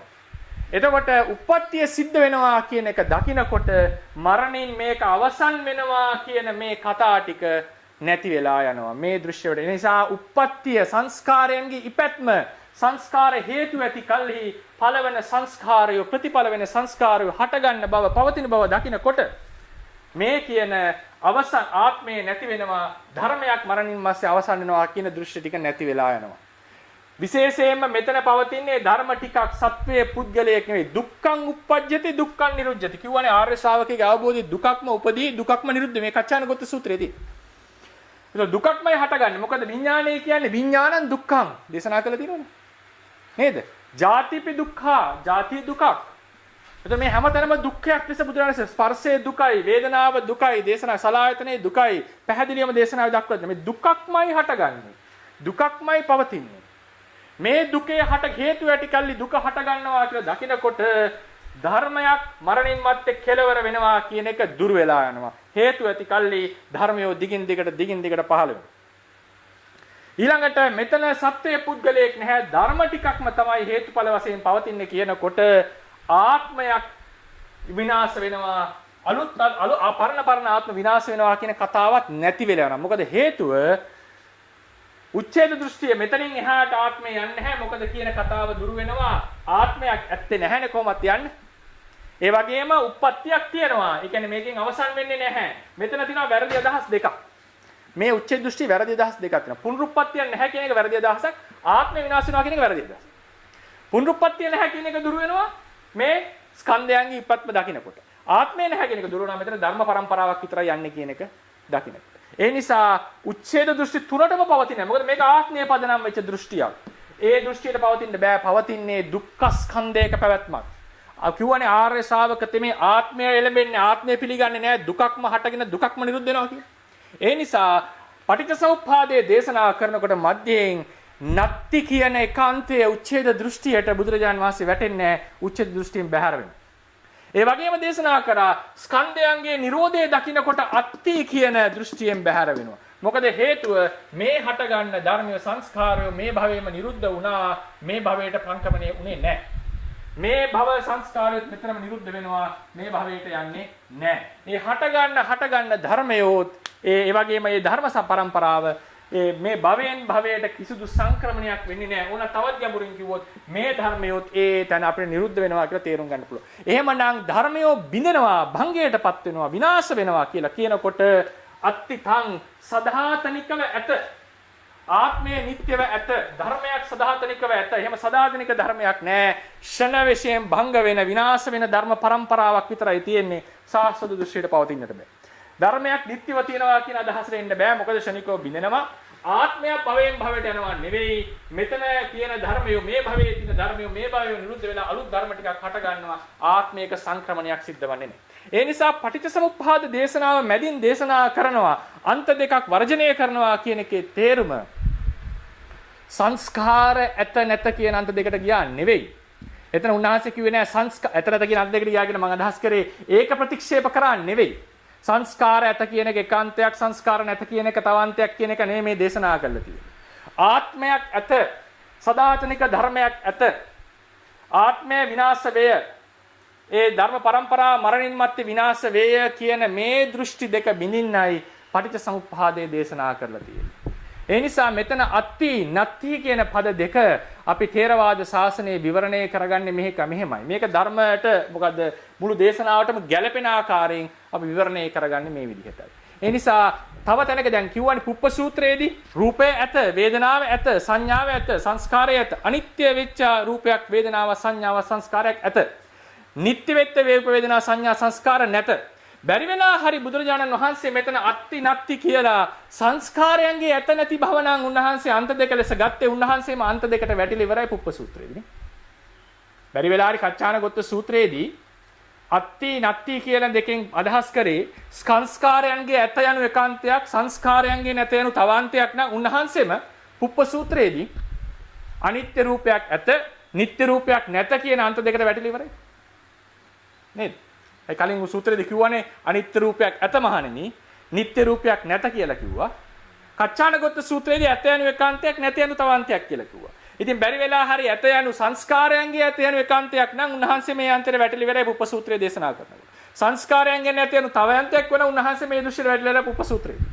ඒ නිසා මෙතන සූත්‍ර දෙක කන්ට්‍රඩික්ට් වෙන්නේ නැහැ. බුදුරණන් වහන්සේ කියන්නේ මේ වගේ දේශනා කරන කෙනෙක් නෙවෙයි, මහා ඥානවන්තයෙක්. උන්වහන්සේ මෙතන ඇත සහ නැත කියලා දේශනා කරේ. එතන පැහැදිලිව දක්වලා නැහැ මේ ඇත සහ නැත කියන එක. ථේරවාද සම්ප්‍රදාය අපි විස්තර කරන්නේ ඇත කියලා කිව්වේ සාස්වත ආත්මයක් හෝ ධර්මයක් නිට්ටයව ඇත. නැත කියලා කිව්වේ ඒ වගේ ආත්මේ විනාශ වේ, ධර්මයේ මරණින් මත්තේ ධර්ම પરම්පරාව යන්නතු විනාශ වේ, උපත්මක් නැහැ කියන මේ සාස්වත උච්ඡේද දෘෂ්ටි දෙකට වැටෙන්නේ නැතුව මැදින් ධර්මයේ දේශනා කරා කියන එක. ඒක අපි ඉදත් කිව්වනේ ප්‍රැක්ටිස් එකේ පුහුණුවේ මැද්දේ තමයි පටිච්ච ආර්ය අෂ්ටාංගික මාර්ගය. දේශනාවේ ෆිලොසොෆියේ බෞද්ධ දර්ශනයේ මැද තමයි පටිච්ච සමුප්පාදය. ඒ දර්ශනයේ තියෙන අන්ත දෙක තමයි සාස්වත දෘෂ්ටිය, උච්ඡේද දෘෂ්ටිය. සාස්වත දෘෂ්ටියේ උච්ඡේද දෘෂ්ටිය කියලා කිව්වේ භවයෙන් භවයට සංක්‍රමණ ආත්මයක්, නැත්නම් ආත්මේ විනාශ වෙනවා, උප්පත්තියක් සිද්ධ වෙන්නේ නැහැ කියන මේ ඔක්කොම ප්‍රතිෂේධ කරමින් නැහැ අනාත්ම වෙච්ච ධර්ම પરම්පරාවක් තමයි දිගින් දිගට වැඩ කරන්නේ කියන එක දේශනා කරා. ඒ නිසා ඒ කච්චානගොත්ත සූත්‍රයෙන් සංස්කාරයන්ගේ ඇත නැත භාවයක් ගැන නෙවෙයි මේ කතා කරලා තියෙන්නේ. ආත්මයක ඇත නැත භාවයක්, මරණින් මත්තේ උප්පත්තියක් ඇත නැත භාවය කියන මේ වගේ කතාවලට ප්‍රතිෂේධව තමයි පටිච්චසමුප්පාදය දේශනා කරලා තියෙන්නේ. ඊට පස්සේ මම අවසන් කරන්නට ඕනේ. දැන් කාලය වේලා අවසන් වෙන නිසා තවත් අදහසක් එන්නට පුළුවන්. ඒකත් මම කියන්නම්. මොකද ඊළඟ දවසේ මම සංකත ලක්ෂණයන් කතා කරන්නට ඕනේ පරමාර්ථ ධර්මවල. ඒක අපි අද මාතෘකා කීපයක් කතා කරා. එකක් තමයි අර රූපං දුක්ඛං වේදනා දුක්ඛා කියන විදිහට දුකක් ඇතනම් පංච උපාදානස්කන්ධයේ දුක නම් කචේල කස්සප සූත්‍රය හැටියට දුක ඇත. ධම්මචක්ක සූත්‍රය සහ බොහෝ සූත්‍ර වලට හැටියට රූපය පංච උපාදානස්කන්ධයේ දුකය. ඒ නිසා පංච උපාදානස්කන්ධය ඇත කියන එක තේරුම් ගන්න. කුප්ප සූත්‍රයේ හැටියට බුදුරජාණන්සේ පැහැදිලිවම දේශනා කරනවා අනිත්‍ය රූපයක්, වේදනාවක්, සංඥාවක්, සංස්කාරයක් ඇත. නිට්ටය වෙච්ච පංච උපාදානස්කන්ධයක් නැත. ඊට පස්සේ කච්චානගොත්ත සූත්‍රයේ හැටියට අපි විසඳගත්තා අත්ති සහ නත්ති කියන දෙකෙන් කතා කරලා තියෙන සංස්කාරයන්ගේ ඇත නැති භාවයක් නෙවෙයි මේ අන්තද්වේක සාස්වත කියන උච්ඡේද කියන දෘෂ්ටි දෙක පිළිබඳවයි. අවසාන වශයෙන් කියන්නට තියෙන මාතෘකාව මම ඒක කතා කරන්නම් පොඩි වෙලාවක් අරගෙන. දේශනාවක් තියෙනවා පටිසම්භිදා මාර්ගයේදී විපරිණාම ශුන්‍ය යටතේදී. විපරිණාම ශුන්‍ය කියන එක යටතේදී ජාතං රූපං සභාවේන ශුන්‍යං. ජාතං රූපං සභාවේන ශුන්‍යං. හටගත් රූපය ස්වභාවයකින් හිස්.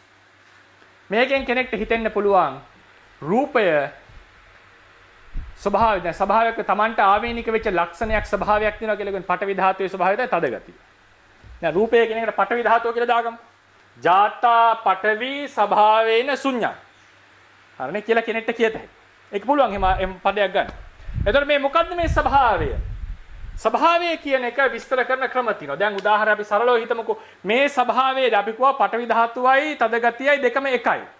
තද ගතිය නැහැ කියලා කියන්නේ පඨවි ධාතුව නැහැ කියන එක. ඒතර කෙනෙක්ට කියනවා මේ සභා රූපං ස්වභාවේන ශුඤ්ඤං වේදනා ස්වභාවේන ශුඤ්ඤං කියලා කිව්වේ රූපයක් වේදනාවක් නැහැ කියන එකද? රූපයක් වේදනාවක් නැහැ කියන එකද කියලා කෙනෙක්ට හිතනවා. ඒක අපි සාමාන්‍යයෙන් මෙහෙම තේරුම් ගන්නකෝ. gedara his ශුඤ්ඤ කියන්නේ හිස්. අපි කියනවා මේ රූපං ශුඤ්ඤං මේ සමානාධිකරණය. සමානාධිකරණ දක්වලා තියෙනවා. රූපේ හිස් කියන එක මේකේ. දැන් අපි හිතමු gedara හිස් කියලා කියනකොට කියලා තියෙන්නේ ගයක් නැහැ කියන එකද gedara මොකක්වත් නැහැ කියන එකද? gedara මොකක්වත් නැහැ කියන එක. ගම හිස් කියලා කියනකොට කියන්නේ ගමක් නැහැ කියන එකද ගමේ මොකක්වත් නැහැ කියන එක. ගමේ මිනිස්සු නැහැ කියන එකනේ ගම හිස් කියලා කියන්නේ. gedara හිස් කියලා කියන්නේ gedara බඩු මුට්ටු නැහැ කියන එක.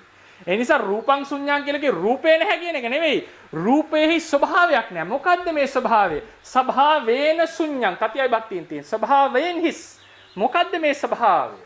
මේ ස්වභාව වර්ග කීපයක් තියෙනවා. සයම් භාවෝ ස්වභාවය.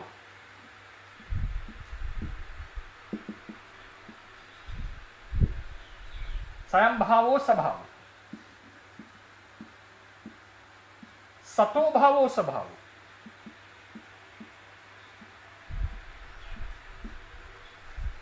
සයම් භාවෝ ස්වභාවෝ සතෝ භාවෝ ස්වභාවෝ. ඊළඟට තව අර්ථකථනයක් ගේන්න පුළුවන් සඛෝ භාවෝ ස්වභාවෝ ඕනනම් කෙනෙක්.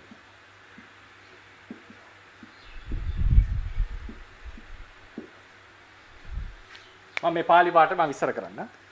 සයම් භාවෝ ස්වභාවෝ සතෝ භාවෝ ස්වභාවෝ සඛෝ භාවෝ ස්වභාවෝ. ඔය වචන තුනම පාලියෙන් ගන්නට පුළුවන්. භාවෝ කියලා කියන්නේ ඉපදීම කියන එකයි පහළ වීම කියන. භවති කියන්නේ තියනවා කියන එක භාව භවති කියලා කියනකොට පහළ වෙනවා හට ගන්නවා කියන. භාවෝ කියන්නේ ඉපදීම. සයන් කිව්වේ මොකද්ද? තමන්ම හට ගන්න භව. තමන්ම හට ගන්න භව. ජාතං කියලා කිව්වේ හටගත්ත කියන එක. මම මේ පදේ අවසානයේදී එන්නම් ජාතං කියන පදේට. ජාතං හටගත්ත රූපය ස්වභාවේන ශුඤ්ඤං. ස්වභාවයෙන් හිස්. මොන ස්වභාවයෙන්ද හිස්? හටගත්ත රූපය සයම් භාවේන ශුඤ්ඤං. ස්වභාවේන ශුඤ්ඤං. මොකද සයම් භාව කියන්නේ තමන්ම හටගන්න, තමන්ම ඉපදෙන බව. තමන් විසින්ම ඉපදීම. තමන් විසින්ම ඉපදෙන බව. ඒ තමන්ම විසින්ම ඉපදෙන භාවයකින් රූපය හිස්. අයි හේතුව රූපයට පුළුවන් තනියම හටගන්න බෑ. රූපය හටගන්නේ හේතු නිසා. අන්නේ හේතු නිසා සංකත පරමාර්ථ ධර්මයක් කියලා අපි කියවනේ. තවත් පරමාර්ථ ධර්ම නිසා රූපය හටගන්නේ. තමන්ම හටගන්නා වූ ඒ ස්වභාවයෙන් රූපේ හිස්. ඒ කියන්නේ රූපයට තනිව හටගන්න බෑ. මෙතන සතෝ කියලා කියන්නේ සං කියන රූපයෙන් හැදෙන්නේ. සං කියන එකට එකක් තමයි ආත්මය කියන්නේ. පාලි ව්‍යාකරණවල දක්වනවා. සං කියන පදේ අර්ථයක් තියෙනවා ආත්මය කියන අර්ථය. සං කියන එක. තෝ කියලා කියන්නේ මෙතන වශයෙන් අපි කියන එක තතියා විභක්තිය කියලා ගන්නෙ. අනිච්චතෝ දුක්ඛතෝ වශයෙන්. එතන ගන්නේ මේ වශයෙන්. ඒතර සතෝ කියන්නේ සතෝ භාවෝ ස්වභාවෝ. ආත්ම වශයෙන් ඉපදීමෙන් හිස්. ආත්මයක් ලෙස ඉපදීමෙන් හිස්. ආත්මයක් ලෙස ඉපදෙන බවෙන් හිස්. ඒ කියන්නේ ආත්මයක් ලෙස නෙවෙයි උපදින්නේ. අනාත්ම ධර්මයක් ලෙස උපදින්නේ. සකෝ භාවෝ ස්වභාවෝ කියලා කියම සුඛීය භාවය. ඒ කියන්නේ පඨවි ධාතුවේ භාවය, සුඛීය භාවය, පතද ගතිය, Tamanට අයත් ලක්ෂණය. Tamanට අයත් ලක්ෂණයෙන් හිස් කියලා කිව්වොත් මෙන්න මේ නිර්වචනය අපි මෙතනට අදාළ කරගන්න බෑ. මොකද හේතුව? මේ නිර්වචනය අදාළ කරගත්තොත් රූපේ නැහැ කියන එකනේ අපි කියලා තියෙන්නේ. ඒ කියන්නේ සකෝ භාවේන ස්වභාවෝ කියලා කිව්වොත් මේ රූපේ නැහැ. දැන් ඒ කියන්නේ උදාහරණයකට රූපය ස්වභාවයෙන් ශුන්‍යයි කියලා තියෙනවා.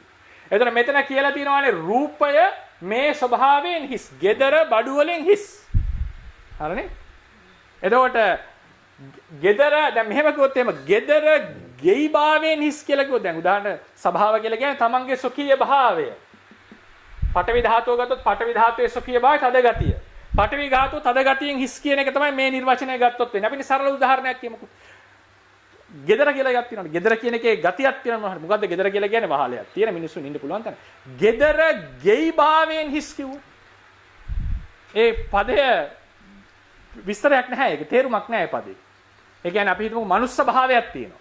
මනුස්ස භාවය කියලා කියන්නේ කුසල ප්‍රතිසන්දිය, කුසල විපාක ප්‍රතිසන්දිය, කුසලයකින් ඉපදීමක්, උසස් මනසක් ඇති බව. මනුස්සයා මනුස්ස භාවයෙන් හිස්. ඒතර මනුස්සයෙක්, ඒ කියන්නේ මනුස්ස කියන වචනේ මවුල්නේ ඒක. මනුස්සයා මනුස්ස භාවයෙන් හිස් කිව්වොත් එහෙම ඒක ව්‍යාකරණ, ඒ කියන්නේ අර්ථ වශයෙන් උත් ඒකේ දෝෂ සහිතයි. ඒ නිසා මෙතන රූපය සොකීය භාවයෙන්, තමන්ගේ ස්වභාවයෙන්, සකෝ භාව කියන්නේ තමන්ගේ ස්වභාවය කියලා. තමන්ගේ ස්වභාවයෙන් හිස් කිව්වොත් තමන් නැහැ කියන එකයි කියලා තියෙන්නේ. ඒක න්‍යාය ග්‍රන්ථයක් වශයෙන් උත් වැරදි. ඒ කියන්නේ ව්‍යාකරණ අනුකූලව ඒක අවුල් සහගත වාක්‍ය. ඒකට හොඳම තියෙන ප්‍රතිඋත්තරය තමයි පුප්ප සූත්‍රයේදී බුදුරජාණන් දේශනා කරා අනිත්‍ය රූපයක් ඇත, අනිත්‍ය වේදනාවක් ඇත, සංඥා ආදිය ඇත කියන එක දේශනා කරලා තියෙනවා. ඒ නිසා මේ සකෝ භාවෝ ස්වභාවෝ කියන අර්ථය අපි ථේරවාද ශාස්ත්‍රයේදී මෙතන අර්ථකථනය කරන්නේ නැහැ. මෙතන අපි ගන්නේ තමන්ම උපදින භාවයෙන් ශුන්‍යයි, ඊට පස්සේ තව එකක් තමයි ආත්මයක් ලෙස උපදින භාවයෙන් ශුන්‍යයි. ඒ නිසා ආත්මයක් නැත කියන එකයි රූපය ශුන්‍යයි කියලා තියෙනවා. ඊළඟ අවසාන වශයෙන් ජාතං රූපං, හටගත් රූපය. හටගත් රූපයක් කියලා කියන්නේ පෙර නොතබී හටගත් ධර්මයක් කියන එකයි. දැන් උපැත්මක් නැති ධර්මයට අපි ජාතං කියන්නේ නැහැ. නිර්වාණයට කියලා තියෙන අජාතං කියලා. හට නොගන්න නිසා. අජාතං.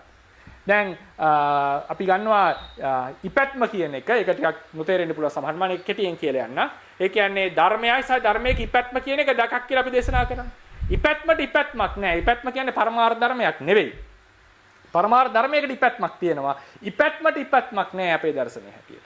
ඒ නිසා ජාතා ජාති කියලා ජාතා ජාති කියන වචනේ යොදලා නැහැ. මොකද ජාතියට ඉපැත්මට ඉපැත්මක් නැති නිසා. නිර්වාණයට ඉපැත්මක් නිසා අජාතං කියලා කිව්වා. ජාත කියන වචනේ යොදලා තියෙනම හටගන්න ධර්මයකට. හටගන්න. ඒ නිසා රූපය හටගත්ත බව මේකෙන් කියලා තියෙනවා. හටගත්ත රූපය කියන්නේ රූපේ පැවැත්ම පිළිඅරගෙන දුක්ඛං uppajjati. බුදුරජාණන් දේශනා කරන්නේ රූපයක් උපදී. කොහොමද උපදින්නේ? අහුත්වා සම්භෝති. පෙර නොතිබී හට ගන්නවා. හුත්වා පටිවේති. පැවතිලා නිරුද්ධ වෙනවා. එතකොට කියන්නේ අපේ කෙනෙක්ට හිතෙන්නට පුළුවන්, කාට හරි කෙනෙක්ට හිතෙන්නට පුළුවන් මේ රූපේ හිතේ හටගත්ත රූපයක්ද? හිතෙන් නිර්මාණය කරගත්ත රූපය. ජාතං කියලා කිව්වේ හිතෙන් හටගත්ත රූපය. මේක යනවා ජාතං රූපං, ජාතා වේදනා, ජාතා සංඥා, ජාතා සංඛාරා, ජාතා විඥාන. එතකොට අපි හිතෙන් කෙනෙක් අදහසක් එන්නට පුළුවන්. දැන් මෙන්න මේ සිතෙන් මෙන්න රූපය කියන එක උදාහරණයකට, රූපය කියන එක හිතේ හටගත්තා නම් මේ සිත. රූපය කියන එක හිතේ හටගත්තද කියලා කෙනෙක් ඉඳලා. එතකොට අපි එතකොට රූපය කියන එක බාහිර නැහැ. රූපේ තියෙන හිතේ කියලා කාට හරි අදහසක් එන්න පුළුවන්. මේ ජාත කියන රූපේ තවත් විදිහකට නිර්වචනය කරගන්න පුළුවන් අපිට. මොකද අපිට নানা විදිහට හිතන්නට පුළුවන්. ඒක මනුස්ස ස්වභාවය. ඒක වරදක් කියන්න බෑ අපිට. එතකොට දැන් සිතකින් රූපයක් දැකනකොට රූපේ සිතේ හටගත්තා කියලා තර්කයක් ගේන්නට පුළුවන්. හැබැයි මේක වළංගු වෙන්නේ නැහැනේ ජාතං විඥානං කියන තැන. දැන් රූපය කියන එක හිතේ හටගත්තා නම් අපි දන්නවා සිතකින් තවත් මේ සිත අරමුණු කරන්න බැරිද? දැන් මේ එක සිත කියලා ගත්තොත් මේ පළවෙනි සිත දෙවෙනි සිතෙන් අරමුණු කරන්න බැරිද? පුළුවන්නේ. අපේ සිතක් සිතෙන් අරමුණු කරන්න පුළුවන්නේ. එතකොට ජාතං විඥානං කියන තැන ජාතං විඥානං කියන එක හිතේ හට ගැනීම විතරක් නෑ, බාහිර නෑ රූපය හිතේ හටගන්නේ කියලා කිව්වොත් ජාතං විඥානං කියන විඥානේ හිතේ හටගෙන බාහිර විඥානයක් නෑ. ඒතර මේ සිතෙන් මේ සිත අරමුණු කරනකොට මේ අරමුණු කරන සිතත් හිතේ හටගත් එකක්ද? එහෙමනම් මේ සිත බාහිර නෑනේ. ඒ කියන්නේ මේ සිත නැහැ කියන එක. පැහැදිලි වෙනවද කරුණ? අපි කියනවා රූපය හිතේ හටගත්ත. රූපේ බාහිර නෑ. හිතෙන් හිතක් අරමුණු කරොත් එහෙම ඒ දෙවෙනි හිතෙන් පළවෙනි හිත අරමුණු කරනකොට ඒ පළවෙනි හිත හිතේ හටගත්ත හුදු හිතේ විතරක් හටගත්ත එකද කලින් හටගත්ත හිතක්? කලින් හටගත්ත හිතන්නේ. බැරි වෙලා හරි ඒ සිතත් හිතේ හටගත්තකොත් පළවෙනි හිතේ නිෂේධයෙන් අපි පනවන්නේ පළවෙනි හිත තිබුණ නැහැ කියන එකනේ අපි කියන්නේ. එතකොට මේ සිතම ඉවරයිනේ මේ කතාව. ඒ කියන්නේ පවතින මේ සිතත් තව සිතකින් අරමුණු කරොත් ඊට පස්සේ මේ දෙවෙනි සිත තුන්වෙනි සිතකින් අරමුණු කරොත් දෙවෙනි තුන්වෙනි සිතෙන් දෙවෙනි සිත අරමුණු කරොත් මේ සිත නැහැ නේද? මේ සිත හිතේන හටගෙන තියෙන මේ සිත බාහිර නැහැ වෙන්න එපා. එහෙම වුණොත් මේ සිද්ධි සමුදායම නිෂේධ වෙලා යනවා. ඒක ථේරවාද ධර්මයේ පිළිගන්න අදහසක් නෙමෙයි. එකම තැනයි එතන ගැලවෙන්නට පුළුවන් ඒ තර්කයේ හැටියට සිත පමණක් පවතී. ඉතිරි සියල්ලක්ම නැහැ කියලා අර්ථකථන ගන්න. ඒක තමයි යෝගාචාර කියන වසුබන්දු ආදී ආචාර්යවරුන් ගෙනාපු අදහස. ඒ වසුබන්දු ආදී ආචාර්යවරුන්ගේ හැටියට විඥානයේ පමණයි පවතින්නේ. ඉතිරි සියල්ලම සිතේ ගොඩනගාගත්ත. ඒකට කියනවා විඤ්ඤාප්ති මාත්‍ර කියලා. ඒක වැටෙන්නේ මහා සාංගික කියන කුලකෙහි ආචාර්ය කුලකෙහි බෙදීගෙන යනකොට ඒක සර්වස්තිවාදීන් ආදී ඒවත් එකතු වෙනවා. තේරවාදයේ සමහර තැනුත් එකතු වෙලා තමයි ඒක ගොඩ නැගින්නේ. ඒකේ හැටියට විඥානයේ පමණයි පවතින්නේ. මාධ්‍යමික දර්ශනයේ හැටියට සිත පවතින්නේත් නැහැ. සියල්ලම ශුන්‍යයි. තේරවාදීන්ගේ හැටියට පරමාර්ථ රූප වේදනා සංඥා සංස්කාර පරමාර්ථම පවතිනවා. හැබැයි ඒ පවතින කෙටි කාලය විතරයි. ඉපදිලා නිරුද්ධ වෙනකන් තමයි පවතින්නේ. සදාතනිකව පවතිනවා නෙවෙයි. කෙටි කාලේ ඒකේ ඉපැත්ම භංගය අතර තුල මේක පවතිනවා. මේක විද්‍යමාන. මේක හිතෙන් ගොඩනගා ගන්න දසක් නෙමෙයි. ඒක විද්‍යමාන ධර්මයක්. ඒ නිසා තේරවාදීන්ගේ හැටියට පරමාර්ථ ධර්මියෝ විද්‍යමාන. ඒක තමයි මට අද දවසේ කතා කරන්න තියෙන මාතෘකාව. එනදා ඊළඟ දවසේ මම සංකත ලක්ෂණයන් කතා කරමින් ඉදිරියට යනවා. මේ විද්‍යමාන භාවයේ නැවත පරමාර්ථ කියන පාඩමේ අවසානයේදී නැවත මම සාකච්ඡාවට ගන්නවා. ඒකෙදී සාමාන්‍යයෙන් අපි පැතිකඩ කිහිපයකින් අරගෙන කොහොමද මේ විද්‍යමානත්වයේ පිළිබඳව අපිම ප්‍රශ්න කරමින් කොහොමද මේක තවත් ස්ථාවර කරගන්නේ මේ අදහස කියන එක අවසානයේදී පරමාර්ථ කියන කතාව අවසානයේදී සාකච්ඡා කරන්න බලාපොරොත්තු වෙනවා. එහෙනම් ප්‍රශ්න තියෙනවා නම් විමසන්නට.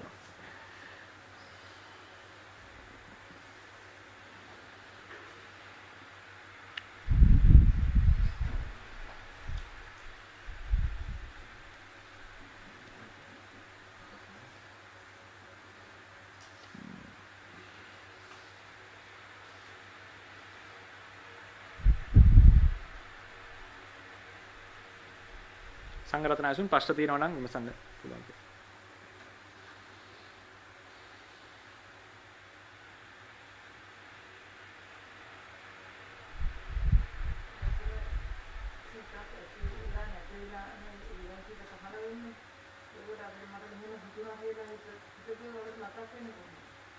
අය කියන්නේ අපි දිගේ මෑනියු අහන ප්‍රශ්නේ සිතක් ඉපදිලා නිරුද්ධ වෙනවා.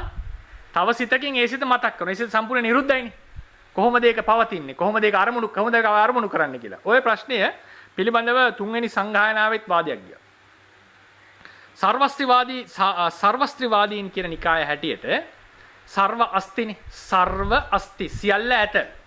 මොකද්ද මේ සියල්ල ඇත කියලා කිව්වේ? අතීත, පච්චුප්පන්න, අනාගත සියලු ධර්මයෝ ඇත. සර්ව අස්ති කියන්නේ ඒකයි. තේරවාදීන්ගේ හැටියට අතීතය අවිද්‍යමානයි, පරිහීනයි, විගතයි, අනාගතය අනුප්පන්නයි. තාම ඉපදිලා නැත. පච්චුප්පන්නය විද්‍යමානයි. තේරවාදීන්ගේ අදහස ඕක. එතකොට ඔය ප්‍රශ්නේදී සර්වස්තිවාදීන්ගේ අදහස් තමයි අතීත දෙයක් අරමුණු කරන්න පුළුවන් කියලා දෙන්නේ අතීත දෙය කොහොම හරි ක්‍රමයකට පවතින්නට ඕන. නැත්නම් කොහොමද අරමුණු කරන්න කියලා තර්කයක් දෙනවා. තේරවාදීන් ඒක මම කියන්නේ ඒක මේ හේතු යුක්ති සහිතව බින්දා කියලා. ඒක බින්දින්නේ සූත්‍ර අරගෙන ඇවිල්ලා. කියනවා අතීත රූපය විගතයි විපරිණාමයි ප්‍රහීනයි කියලා යදතීතම් පහීනන්තං අපත්තං ච අනාගතං සූත්‍ර දේශනා තියෙනවා. ඒක ප්‍රහීනයි කියලා දේශනා තියෙනවා. ඉතින් ඒ නිසා මොනවද ඒ දේශනා අරගෙන තේරවාදීන් කියනවා අතීතය නැහැ, අනාගතේ නැහැ, පච්චුප්පන්නේ පවතයි. හැබැයි අතීතය අරමුණු කළ හැක. එච්චරයි තියෙන්නේ වාදේ. අතීතය අරමුණු කළ හැක. අතීත ආරම්මණයක් තිබේ. අතීතය අරමුණු කළ හැක. හැබැයි අතීතයේ විද්‍යමාන නොවේ. ඒකට හේතුව ලෙස අපි එන්නේ සිතේ තියෙනවා එවන් වූ හැකියාවක්. අතීතයේ අරමුණු කළ බව හැකි බවක් තියෙනවා. හැබැයි එක්ස්පීරියන්ස් එක කොහොමද දැනෙන්නේ කියන එක මම නාම කියන පාඩමේ වෙනම මාතෘකාවක් යටතේ කතා කරනවා. ඒක අපි ඉංග්‍රීසියෙන් කියනවා සබ්ජෙක්ටිව් එක්ස්පීරියන්ස් කියලා.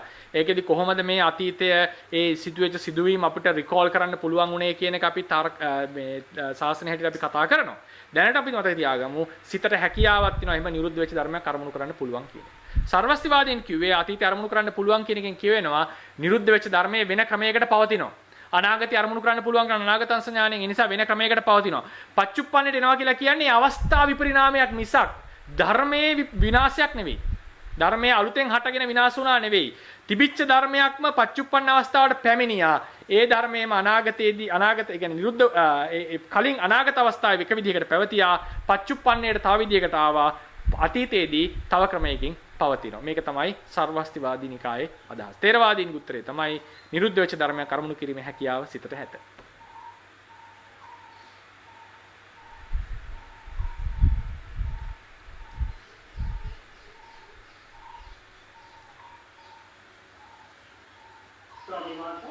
තෙරුවන් සරණයි. නම කියන්නේ. මගේ නම ධනුෂ්ක. හරි තෙරුවන් සරණයි ධනුෂ්. සම්මාත මට මේ පොඩි කනක් තියෙනවා මේ පොඩක් අපහැදිලි. කියන්න. සම්මාත දැන් චිත්තේ කෘත්‍ය විඥානයේ කෘත්‍ය සඳහන් කරනවා ආරමුණ ගැනීම කියලා. ඒතකොට ස්වාමීන් වහන්සේ අරමුණක් කියන්නේ මොකක්ද?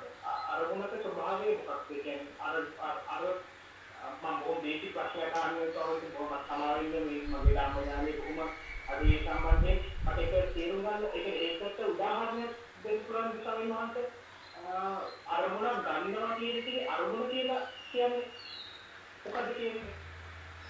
ඒක මේ බොහොම පිං ඔබතුමාගේ ධනුෂ්ක මහත්තයා නේද? බොහොම පිං. මේ ප්‍රශ්නය අපි විශේෂයෙන් කතා කරනවා ආරම්භන කියලා වෙනම පාඩමක. දැන් මම මේ උත්තරේ දුන්නාට පස්සේ සමහර විට කන්ෆියුෂන් එකක් සමහර කෙනෙක්ට ඇති වෙන්නට පුළුවන්. නමුත් ඒක අපි හේතු යුක්ති සහිතව කතා කරනවා ආරම්භන කියන පාඩමේදී. මම නිකන් කෙටි කැදලා පෙන්නොත් එහෙම සාමාන්‍යයෙන් ඒක උදාහරණයක් දෙන්න මට තේරෙන්නේ නැහැ. උදාහරණයක් කොහොමද ගන්න කියලා.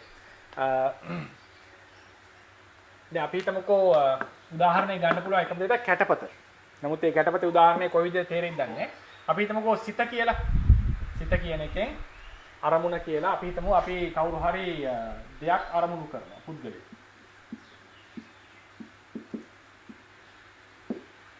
පුද්ගලයෙක් අරමුණු කරනවා. අපි ඇසෙන් මේ පුද්ගලයා අපි සිතෙන් මේ පුද්ගලයා දකින්න අපිට පැහැදිලිව මේ පුද්ගලයාගේ වර්ණ රූපය අරමුණු කරන්නට පුළුවන් වෙනවා.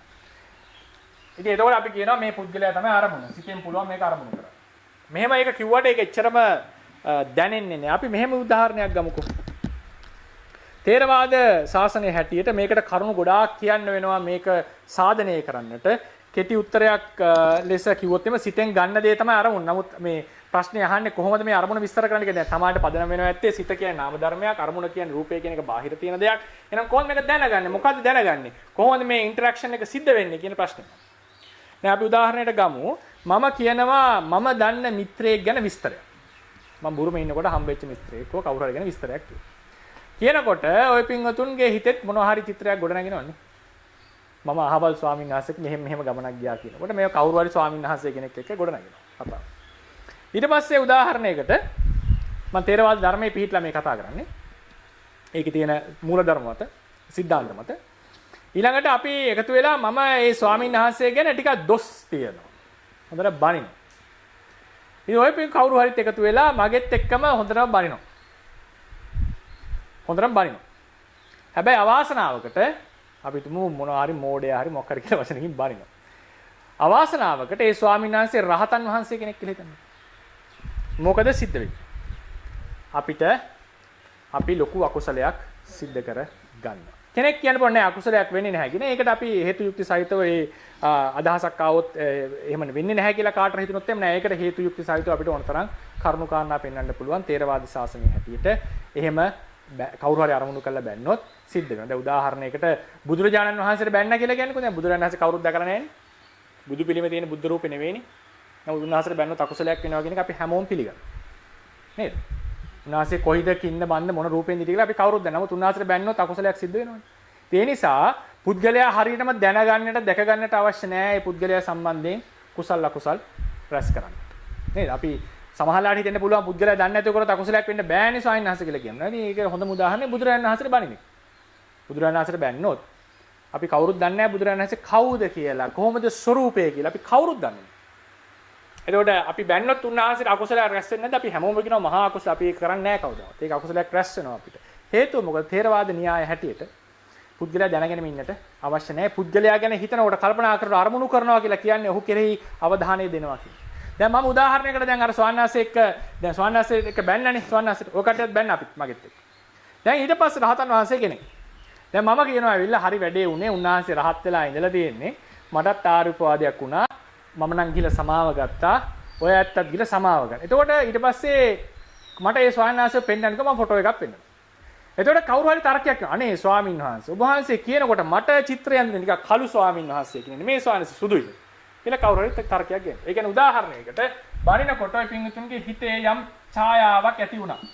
ඡායාවක් කියලා කියන්නේ හිතේ නිර්මාණය වෙච්ච දෙයක් නෙවෙයි. හිතෙන් ගත්ත ක්‍රමයක්. හිත පරිකල්පනය කරපු ක්‍රමයක්. ඒක සංඥාජයි. සංඥාව නිසා සංඥාවෙන් ගත්ත ක්‍රමය. හටගත්ත කියලා කියන්නේ නැහැ ථේරවාදීන්. සංඥාවෙන් පරිකල්පනය කරපු ක්‍රමය. ඒකට මම එදා නම දුවා චිත්ත නිමිත්ත කියලා. චිත්ත නිමිත්ත. කෙනෙක් කලබල වෙන්න පුළුවන් මම මේ අරමුණ සිත ඇතුලේ හැදුවා කියන එකට නෑ. මේකට ඕන තරම් හේතු සාධක ඇතුව අපි එදාට කතා කරමු. ආරම්භණය කියන පාඩම ආව වෙලාවට. දැන් මේක වෙනම ප්‍රශ්නයක් ආව නිසා මම කෙටියෙන් කියන්නේ. දැන් චිත්ත නිමිත්ත ඒ වගේ චිත්ත නිමිත්තක් ආපුද පටිභාග නිමිත්ත කියන එක. පටිභාග නිමිත්ත කියන එක අස්වභාව ධර්මයක්. සිතේ හට සංඥාජයි කියලා විසුද්ධි මාර්ගය කියනවා. ඒක සංඥාජයි කියලා කියන්නේ සංඥාවෙන් ගත්ත ක්‍රමයක්. ඒ වගේන ටීකාවල කියන්නේ සංඥාවෙන් පරිකල්පනය කරපු ක්‍රමය කියලා. විශේෂයෙන් ඔය මට මතකයි විමත විනෝදිනී ටීකාවේ. හරි වජිර බුද්ධ ටීකාව හරි කරන මේක සංඥාවෙන් පරිකල්පනය කරපු ක්‍රම. ඉතින් එතකොට මේ චිත්ත නිමිත්තේ අපිට ඇති උනේ කාලු ස්වාමීන් වහන්සේ කියලා. හැබැයි මම ෆොටෝ එකේ පෙන්නන්නේ සුදු ස්වාමීන් වහන්සේ. ඉතින් ඔය කියන්නේ මගේ හිතේ ඇති උනේ අහවල් කෙනා ඔබ වහන්සේ පෙන්නන්නේ මේම කෙනා. නෑ මම නම් සමාව ගන්න ඕනේ නෑ. මොකද මට ඇති උනේ මෙහෙම කෙනෙක්. හැබැයි අපි ඔය කතාව බුදුරජාණන් වහන්සේට කියන්නේ නැහැ. මොකද බුදුරජාණන් වහන්සේ අපි හිතන් ඉන්නවා පිළිම වහන්සේ නමක් කියලා අපි කෑ ගහනවා. කෑ ගැහුවා කවුරු හරි. හැබැයි බුදුරජාණන් වහන්සේගේ අත් රූපේ දැක්කලා අපි කියන්නේ නැහැ. ඔබ වහන්සේ නේ මට තේරුනේ වෙන කෙනෙක් කියලා අපි කියන්නේ නැහැ. මොකද අපි දන්නවා එතන අකුසලයක් සිද්ධ වෙනවා. මොකද්ද මේකේ අදහස මට කියන්න ඕනේ. චිත්ත නිමිත්තෙන් යම් අරමුණක් ගත්තට අපේ ථේරවාදයේ හැටියට අපේ අරමුණ මේ පුද්ගලයා. සැබෑ පුද්ගලයා. කර්ම හේතුව මොකද්ද? මේ පුද්ගලයාගේ තියෙන ಗುಣ මහත්වය අනුව තමයි මෙතන කර්මය රැස් වෙන්නේ. මේ පුද්ගලයාගේ ಗುಣ මහත් වෙනවා මෙතන කර්ම. මෙයා රහතන් වහන්සේ කෙනෙක් නම් වැරදිට හිතුවා නම් කර්මය රැස් වෙනවා. සාමාන්‍ය පුද්ගලයන් නම් ඒ අනුව කර්මය රැස් වෙනවා. ඒ නිසා ථේරවාද ශාසනයේ හැටියට ඒක ටිකක් ගැඹුරු මම කියන ට්‍රිකි තැනක් මෙතන. ථේරවාද ශාසනයේ හැටියට මේක වැරදි විදිහට අර්ථකථනයක් එන්න පුළුවන් තැනක් මේ තියෙන්නේ. ථේරවාද ශාසනයේ හැටියට මේ අරමුණු කරපු ඒ ස්වාමින් වහන්සේ තමයි අපේ කතාවේ ඔය පිංගුතුන්ගේ අරමුණ. හැබැයි අරමුණ ගත්තේ Tamanට ලැබිච්ච අත්දැකීමක් අනුව Taman හිතපු ස්වාමින් වහන්සේලා අනුසාරයෙන් ඒ අහවල් ස්වාමින් වහන්සේ පිළිබඳව හිතුවා කල්පනා කරා. ථේරවාද ශාසනයේ හැටියට අරමුණ තමයි මේ සැබෑ පුද්ගල හේතුව. මොකද ඔහුගේ ಗುಣ මහත්වය අනුව තමයි කර්ම රැස් වෙන්නේ. හොඳම උදාහරණය අම්බපාලී කියන ගණිකාවට වෙච්ච කර්මය. එතුමිය සිකී බුදුරජාණන් වහන්සේගේ සහෝදරිය පෘතුග්ජනව වාසය කරන්නේ. ප්‍රදක්ෂිනා කරනකොට සිකී බුදුරජාණන් වහන්සේගේ ධාතු තැන්පත් කරපු චෛත්‍ය ප්‍රදක්ෂිනා කර ඉන්නකොට භික්ෂුණියක් ලෙස දකිනවා සෙමගුලියක් තියෙනවා මළුවේ වැටිලා. මොකද කිව්වේ? කවුද මේ වේසියක් සෙම ගැහුවා කියලා බැන්නා. අස්කරේ නැහැ. සාමාන්‍යයෙන් කියලා ගහන්නේ නැහැ නේ චෛත්‍ය මළුක අනිත් එක අයියානේ කොහොමද? ඉතින් පොඩ්ඩක් කේන්ති එන්නේ නැති දෙක තුම මිශ්‍ර වෙලා. ඊට පස්සේ බැන්නා. හැබැයි අවාසනාවකට ඒ සෙම ටික පිට උනේ රහත් මෙහෙණියකගේ කටින්. එතුමිය දන්නේ නැහැ කාගෙන්ද මේක පිට උනේ කියලා. සෙම ගුලියක් තියනවා විතරයි දැක්කේ. එතුමිය හිතුවේ කවුරු හරි අශීලාචාර කෙනෙක් බැන්න. කවුද මේක විසිකරු වේසි කියලා බැන්නේ. එතකොට මේක යම් ශරීරයකින් පිට වුණා නම් ඒ ශරීරයයි ඇයගේ ඒ වෙලාවේ අරමුණ. හැබැයි එයාට මොකක් හරි චිත්‍රයක් එන්නේ නැති. කවුරු හරි සමහරට ගිහි කෙනෙක් කියලා හිතන්නේ. සමහරට අලුත් මෙහෙණියක් කියලා හිතන්නට. කේන්ති ගිහලා බැන්නා. දැනන් හිටියේ නෑ රහත් මෙහෙණියක්. රහත් මෙහෙණියක් නම් බනින්නේ නැහැනේ කවදාවත් නෙමෙයි. නමුත් ඒ වෙලාවේ ඇයගේ හිතේ ඇති වුණු රූපයයි අවාසනාවකට සෙම ටික ආවේ රහත් මෙහෙණියකගේ ශරීරයෙන් නිසා ඇයගේ හිතේ අරමුණ ථේරවාදීන්ගේ හැටියට රහත් මෙහෙණිය. මොකද ඒ නිසා රහත් මෙහෙණියකට උපවාද කිරීමේ අකුසලයක් ලෙස ඇය ආත්ම භාව 10000ක් වේසියක් එහෙම නැත්නම් ගණිකාව බවට පත් වුණාට ධර්මයේ දැක්කන අවසානයේ රහත් වෙන ආත්මෙත් ඒ භාවයට පත් වුණා. ඒ නිසා ථේරවාදීන්ගේ හැටියට සිතේ යම් අදහසක් ඇති වෙනවා. ඒක ස්වභාවයක් පින්වතුනි. ඒක වළක්වන්නට බෑ. ඒක හැටියක්. දැන් චක්කු විඥාණයෙන් රූපයක් ගන්නකොට තියෙන විදිහටම රූපය ගන්න බෑ. ඒ නිසානේ අපිට වයසට යනකොට බ්ලර් වෙලා පේනවා. නේද? තරුණ කාලේ හොඳට පේනවා. කණ්ණාඩි ගැලවුම එක විදිහකට පේනවා. හැබැයි චක්කු විඥාණයෙන් ගන්න එකම රූපය. සිතට තියෙනවා රූපය ගැනීමේ හැකියාවේ සීමාවක්. ඒක මනුස්ස සත්ව ශරීර සත්ව සිත්වල හැටියක්. සත්ව ඒ සිත අරමුණ ගන්න ක්‍රමයක් නැත්නම් ඩිරෙක්ට්ම ඔබ්ජෙක්ට් එක වෙච්ච චක්කු විඥාණයෙන් පවා සමහරලාට අරමුණ ගන්න ටිකක් වෙනස් ආකාරවලින්. මනෝ විඥාණය ගැන කවර කතාවද? ඒ නිසා ඒ චිත්ත නිමිත්ත කියන එක නෙවෙයි අපි ඔබ්ජෙක්ට් එක ලෙස ගන්නෙ මේ පුද්ගලයා. මේක තමයි ආරම්භය. නමුත් මෙතන තව තරක එන්නට පුළුවන්. අපි හිතමුකෝ නැති අරමුණක් අරමුණු කරා කියලා. චිත්ත නිමිත්තයි ආරම්මණයයි දෙකම ඇති කල්හි අරමුණ වන්නේ මේ පුද්ගලයා. අරමුණ නැති කල්හි අපි හිතමු සල්ව බලධාරී දෙවියෙක් ගැන හිතනවා බුදුදහමේ හැටියට. එහෙම දෙවියෙක් නැහැ නේ බුදුදහමේ හැටියට. නමුත් හිතේ අදහසක් එනවනේ. එතන එන්නේ චිත්ත නිමිත්තක්. මොනවා හරි සිතේ අදහසක් එනවා තමන්ගේ දැනුම අඩුව යම් ගොඩනගා ගත්තා එකක්. ඒ නිමිත්ත තමයි මේ වෙලාවේ අරමුණ. එහෙනම් සැබෑ බාහිර ආරම්මණයක් නැති කල්හි බාහිර ආරම්මණයක් නැති කල්හි මේ නිමිත්ත තමයි අපි අරමුණ ලෙස. ඒ කියන්නේ මේ හැම අවස්ථාවකදීම මේ දෙකක් මෙතන දෙකක් වැඩ කරනවා කියන එකෙන් හිතන්නට එපා සිතේ අරමුණක් ඇති වුණා කියලා. මේ කියන්නේ සිත අරමුණ ගන්න ක්‍රමය. ප්‍රායෝගිකව හිතන්නේ කරුණ ගැන. අපි බුදුරජාණන් වහන්සේ කියලා කෙනෙක් අරමුණු කරනවා. අපිට අරමුණු වෙන්නේ අපි ගොඩනගාගත් අදහසක්. නමුත් අපේ සැබෑ අරමුණ සැබෑ භාග්‍යවත් තථාගත බුදුරජාණන් වහන්සේ. ඒ නිසා ඒ අරමුණ කියලා කියනකොට මෙන්න මේ චිත්ත නිමිත්ත සහ ආරම්මණය කියන දෙකෙම විස්තර කරන්න. සමහර වෙලාවට මේ අරමුණ නැහැ. දැන් ඔන්න උදාහරණයක් ගන්නකො අපි රුවන් මැලිසෑය ගැන හිතුවා කියලා. දැන් මේ වෙලාවේ රුවන් මැලිසෑය ගැන හිතනවා. අවාසනාවට රුවන් මැලිසෑය විනාශ වෙලා. රුවන් මැලිසෑය විනාශ වෙලා තිබුණා කියලා හිතන්න. ඒක රුවන් මැලිසෑයක් නැහැ. නමුත් අපේ අදහස් හිතේ අදහසක් ගොඩ නැගිනවා. ඒ අදහස තමයි මේ වෙලාවේ අරමුණ කියලා ගන්න. දෙකම තියෙනකොට අරමුණ වන්නේ මේක නැති කල්ලි අපි අරමුණ ලෙස සලකන්නේ මේක. මොකද සිතකට අරමුණකින් තොරව හට ගන්නට හැකියාවක් නැහැ. එතකොට කෙනෙක්ට හිතෙන්න පුළුවන් ස්වාමීන් වහන්සේ දැන් දුර තියෙන දෙයක් අපි හිතමු අපි කුටිය අරමුණු කරනවා. අපි කුටිය ගැන සිහි කරනවා. කුටිය සිහි කරනකොට අපේ හිතේ යම් අපි දැකපු චිත්‍රයකින් අදහස් ගන්නවා මෙන්න මේ අහවල් තැන කුටිය තියෙනවා කියලා අපි වර්තමානයේ සමහරවල්ලාට සිහි කරන්න පුළුවන් ඊයේ දැකපු කුටිය කියලා. එහෙම අතීතයේ වෙනම ફોકસ කරලා අරමුණු කරන්න පුළුවන්. අපි පොදුවේ හිතනවා මේ මගේ කුටිය අහවල් කුටිය කියලා. මගේ කුටිය දැන් මෙහෙම දෙයක් තියෙනවා. මෙහෙම දෙයක් ඇති කියලා මම විස්තරයක් කියනවා. ඒ වෙලාවේදී මගේ තියෙන හුරු අණුව මට යම් කිසි අදහසක් හිතට එනවා. ඒ වෙලාවේ කුටියේ චීන්ත පාට වෙනස් කරලා වෙන්න පුළුවන්. ඒක අදාළත්වයක් නැහැ. මගේ නිමිත්ත මොකක් වුණත් අරමුණ වන්නේ ඒ කුටියයි තේරවාදීන්ගේ හැටි. හොඳම උදාහරණය අම්බපාරට වෙච්ච කැදේ වැඩි. නැත්නම් බුදුරජාණන් වහන්සේ අරමුණු කරගෙන අපි කටයුතු කරන ක්‍රමය. ඒ නිසා මේක තේරවාද න්‍යායක් කියලා අපි තේරුම් ගන්නට ඕනේ. මම මේ ගැන දීර්ඝව දවස් කීපයක් සාකච්ඡා කරන්නම්. ප්‍රශ්නේ අහුවට ඒ කියන්නේ කෙටියෙන් උත්තර දෙන්න කිව්වට ඒක කෙටියෙන් උත්තර දෙන්න බැරි නිසා මට මෙතනට මේ විදිහට උත්තරයක් දුන්නේ. ඒක අපිට ඉදිරියට සාකච්ඡාව ගෙනියන්නට පුළුවන්. තේරවාදීන්ගේ හැටියට යම් අරමුණ කියන එක අරමුණු කරනවා. ඒ වෙලාවේ අරමුණ ගන්න ක්‍රමයක් තියෙනවා. මෙතන අරමුණක් ඇති වුණා නෙවෙයි ගන්න ක්‍රමය. ඒක මට වෙන විදිහකට මේක පෙන්වන්න බැහැ නිසා මේ කියන්නේ අරමුණ ගන්න ක්‍රමය සිතින්. ඒ අරමුණ ගන්න ක්‍රමයට අපි නමක් දෙනවා. මම නමක් දෙනවා චිත්ත නිමිත්ත කියලා. ඒක විස්තර කරගන්න පහසුව සඳහා. නමුත් අපි සැබවින්ම ආරම්භන ලෙස ගන්නේ මේ අරමුණු කරනු ලබන අපි ફોકસ කරන කෙනා දෙය ඒ දෙය නැති කල්හි මේක තමයි අරමුණු ලෙස අරගන්නේ.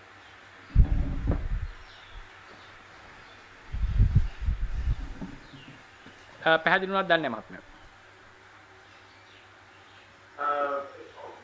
එහෙම තමයි දලාදාසක් කාලා මම තවමත් තව ඒකට තව පොඩි දෙයක් එකතු කරලා අහන්නද? ඔව් කමන්නේ. හරි. අවසන් අහන්න. අහන්න. දැන් සෝත විඥානය කියලා ගත්තාම දැන් ඒකේ කෘත්‍ය ගත්තාම දැන් මට ශබ්දයක් ඇහෙනවා. ඔව්. මට ශබ්දයක් ඇහෙනවා කියන එක දැනීමද අරමුණ ගත්තා කියන්නේ. අරමුණ ගත්ත කියන්නේ ශබ්දයක් ඇහුණා කියන එක. ශබ්දයක් ඇහුණා කියන්නේම සෝත විඥාණයෙන් අරමුණට සංවේදී වුණා කියන එකයි. සෝත විඥානයක් හටගෙන තියෙනවා.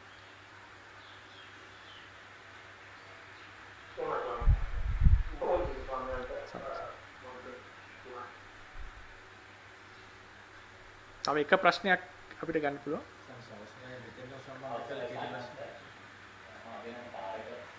තේරුම් ගන්න පාර.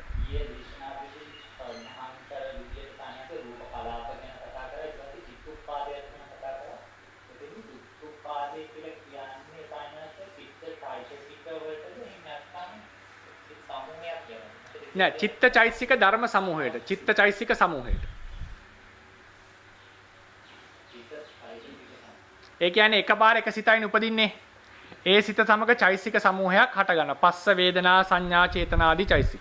එතකොට ඒක මිටියක්. ඒක ධර්ම සමූහයක් හටගෙන නිරුද්ධ වෙන්නේ එකපාර. සිතා චෛසික ධර්ම තමයි ඒකාරේ. ඒ හටගෙන නිරුද්ධ වෙන චිත්තචෛසික ධර්ම සමූහයට කියපු නමක් තමයි චිත්තුප්පාදේ. පැහැදිලි වුණාද ඒක?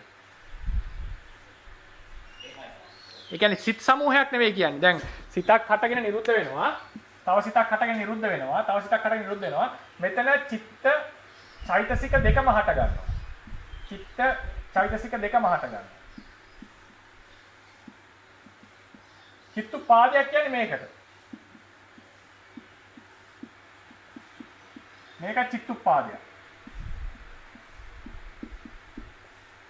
මේක චිත්තුපාදයක්.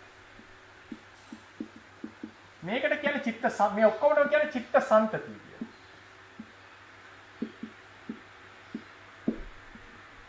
මේ සියල්ල ගත්තොත් කියන්නේ චිත්ත සන්තතියක් කියලා. එක එක කොටසට කියන්නේ චිත්තුපාදය කියලා.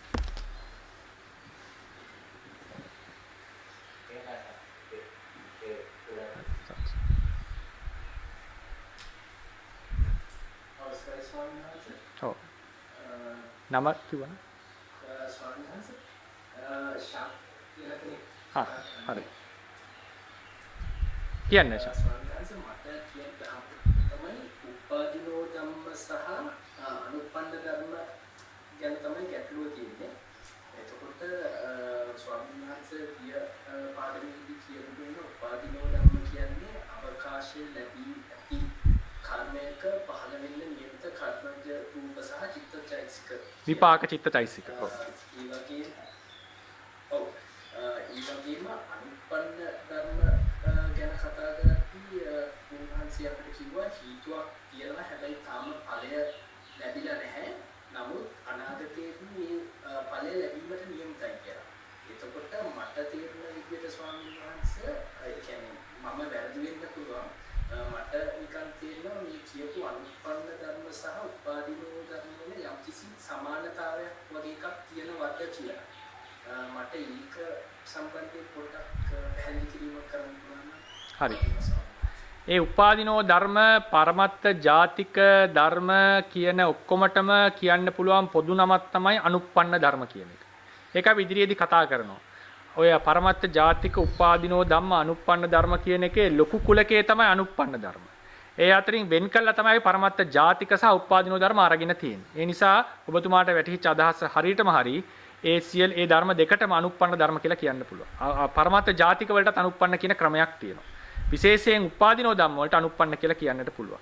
ධම්මසංගණීය හැටියට ධම්මසංගණීයේන පාඨයේ තියෙනවා අට කතාවේ උපාදිනෝ ධම්ම වලට අනුප්පන්න ධර්ම කියලා කියන්න එපා කියලා. ඒ මොකද ඒ ත්‍රිකයට අනුව ඒ කියන්නේ. ඒ ත්‍රිකයට අනුව උපාදිනෝ ධම්ම වලට අනුප්පන්න ධර්ම කියලා පාඨය දෙන්නේ නැහැ. නමුත් අපි පොදුවේ ගන්නකොට විපස්සනා කතාවේදී පටිසම්භිදා වගේ කතාවලදී උපාදිනෝ අනුප්පන්න ධර්ම කියන තැනට ඒ උපාදිනෝ ධම්මත් අනුප්පන්න ධම්ම වලට ගන්නට පුළුවන්. හැබැයි ඒකේ දෙකක් තියෙනවා. සමහර උපාදිනෝ ධර්ම තියෙනවා අපිට මොනවද යටපත් කරන්න පුළුවන්, සමහර ඒවා තියෙනවා යටපත් කරන්න බැරි. ඉතින් ඒ නිසා එතන පොඩි වෙනස්කමක් තියෙනවා. නමුත් මම ඒක එදාට අපි දීර්ඝව කතා කරමු. පොදුවේ ඔබතුමාට ඇතිවෙච්ච අදහස නිවැරදි. ඒවට අනුප්පන්න ධර්ම කියන්න පුළුවන්.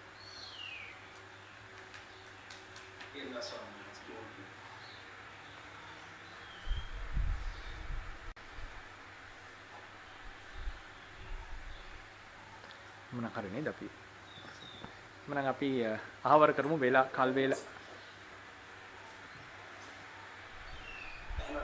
එහෙනවා අවසරයි සන්න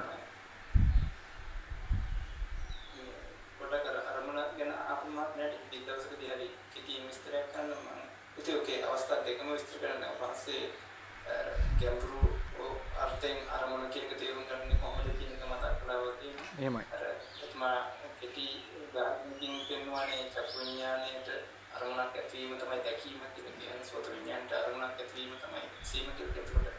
අර ඇහැට අරමුණක් තියෙනවා කියන අදහසයි අතන අරමුණ ගන්නේ චක්කු විඥාණය කියන එකේදී අර සිතක කෘත්‍ය නැමැති අරමුණ විස්තර කිරීමේ ස්ටෙප් එකත් අපි චුට්ටක් කතා කරලා කන්කලොත් හොඳයි. එහෙමයි සනස්. ඒ කියන්නේ අරමුණක් ගන්නවා කියන සිද්ධිය. ඒ කියන්නේ ඇහැට අරමුණ සහ චක්කු විඥානයේ කෘත්‍ය, ඇහි කෘත්‍ය කියන වගේ දෙකක් නේද? ඔව් ඒ වෙනස කියන්නේ අපි හිතක අරමුණ කියලා කියන්නේ මෙන්න මේකට.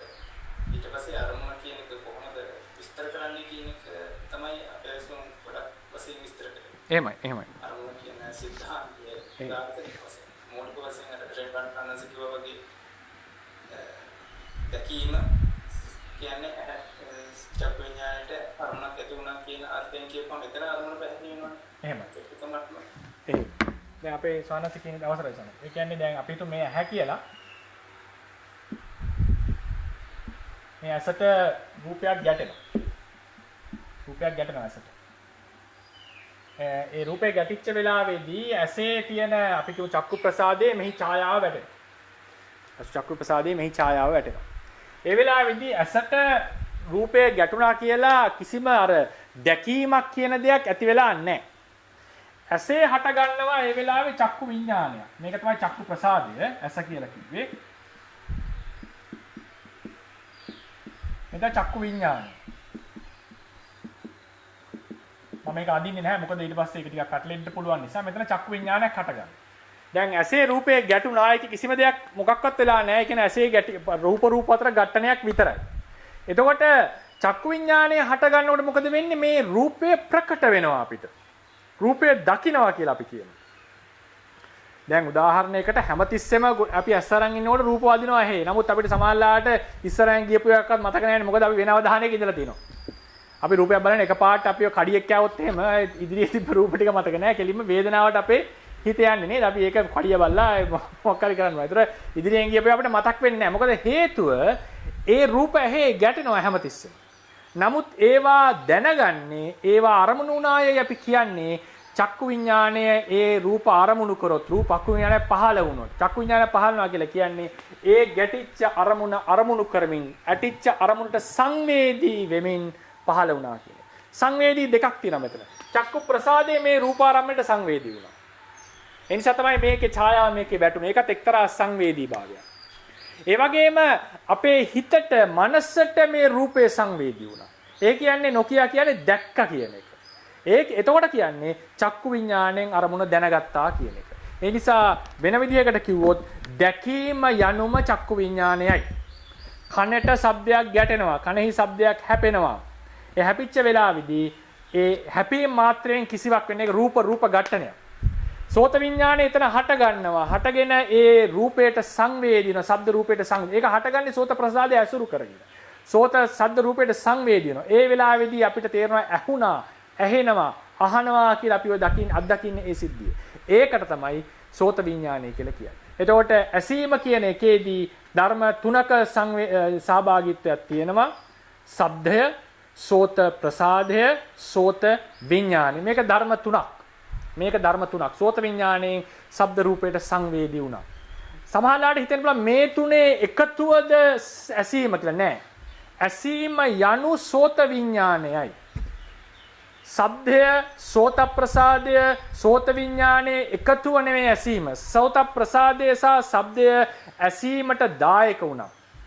විශේෂයෙන් සෝත ප්‍රසාදය ඇසීමට දායක වුණා. ඇසීම කියලා කියන්නේ ඇසෙන කෘත්‍යය ඇහෙනවා කියලා කියන්නේ සෝත විඥානයක් පහළ වෙනවා කියන එක. සෝත විඥානය කියලා කියන්නේ ශබ්දය රූපයට සංවේදී වූ සිතක් පහළ වෙනවා කියන එක. ඒක සෝත ප්‍රසාදයේ ඇසුරු කරගෙනයි පහළ වෙන්නේ. එහෙනම් විපස්සනාවට අරමුණු වන්නේ මේ ඇසීම ඇති වුණා නැති වුණා කියන එක නෙවෙයි. සෝත විඥානය කියන්නේ ඇසීම කියලා කිව්වේ සෝත විඥානය. අර කියපු තුනේ එකතුව නෙවෙයි. මේ තුනේ එකතුව ප්‍රඥප්තියක් කියලා අපිට අර්ථකථනය කරලා ප්‍රඥප්තියක් තමයි පවතින්නේ. අපිට පරමාර්ථය අත්දකින්න බෑ කියලා සමහරකට අදහසක් එන්න පුළුවන් නෑ. මේ අපි ඇසීමක් අරමුණු කරනකොට අපේ අරමුණ සෝත විඥානයයි. ඒ සෝත විඥාණයට බේස් වෙච්ච තැන අරමුණුනොත් ඒක සෝත ප්‍රසාදයයි. ඒ සෝත විඥානයේ අරමුණ ශබ්දයට අවදන දුන්නොත් ඒක ශබ්ද රූපයයි. ඒ නිසා මේ ධර්මය වෙනම අපි විපස්සනාවට ලක් කරන්නට ඕනේ. ඒ නිසා තමයි කිව්වේ සෝතං අනිච්චං දුක්ඛං අනත්තා. සද්දෝ අනිච්චෝ දුක්ඛෝ අනත්තා. සෝත විඥානං අනිච්චං දුක්ඛං අනත්තා කියලා අර්ථකථනය කරන්නේ මේ විදිහට. ඒ නිසා ආරම්මණය සම්බන්ධයෙන් ගත්තම ඇසීම, දැකීම, සිතීම කියලා කියන්නෙම ඒ අරමුණු අරගෙන සිත් පහළ වීමමයි. මම හිතනවා ප්‍රමාණ ප්‍රකට වෙන්නේ නැති කියලා. හරි සාදු. හරි. එහෙනම් අපි දවසේ වැඩසටහන අවසන් කරනවා. මේ සිද්ධ කරගන්න ලැබුණා වූ කුසල සම්භාරය අප සෑම දිනාටම ධර්මඥාන භාවනා ඥාන දිනු කරගෙන නිවනින් සැනසෙන්න හේතු වේවා. මේ කුසල සම්භාරය අනුභවයෙන් බුද්ධ ශාසනයේ මේ ප්‍රණීත ධර්මයේ ඇත්තා වූ බුද්ධ ශාසනය চিරාත් කාලයක් නිර්මලව පවතිවා කියලා අපදිෂ්ඨාන කරමු. බුද්ධ ශාසනං චිරන් තිට්ඨතු බුද්ධ ශාසනං චිරන් තිට්ඨතු බුද්ධ ශාසනං චිරන් තිට්ඨතු සාධු සාධු සාධු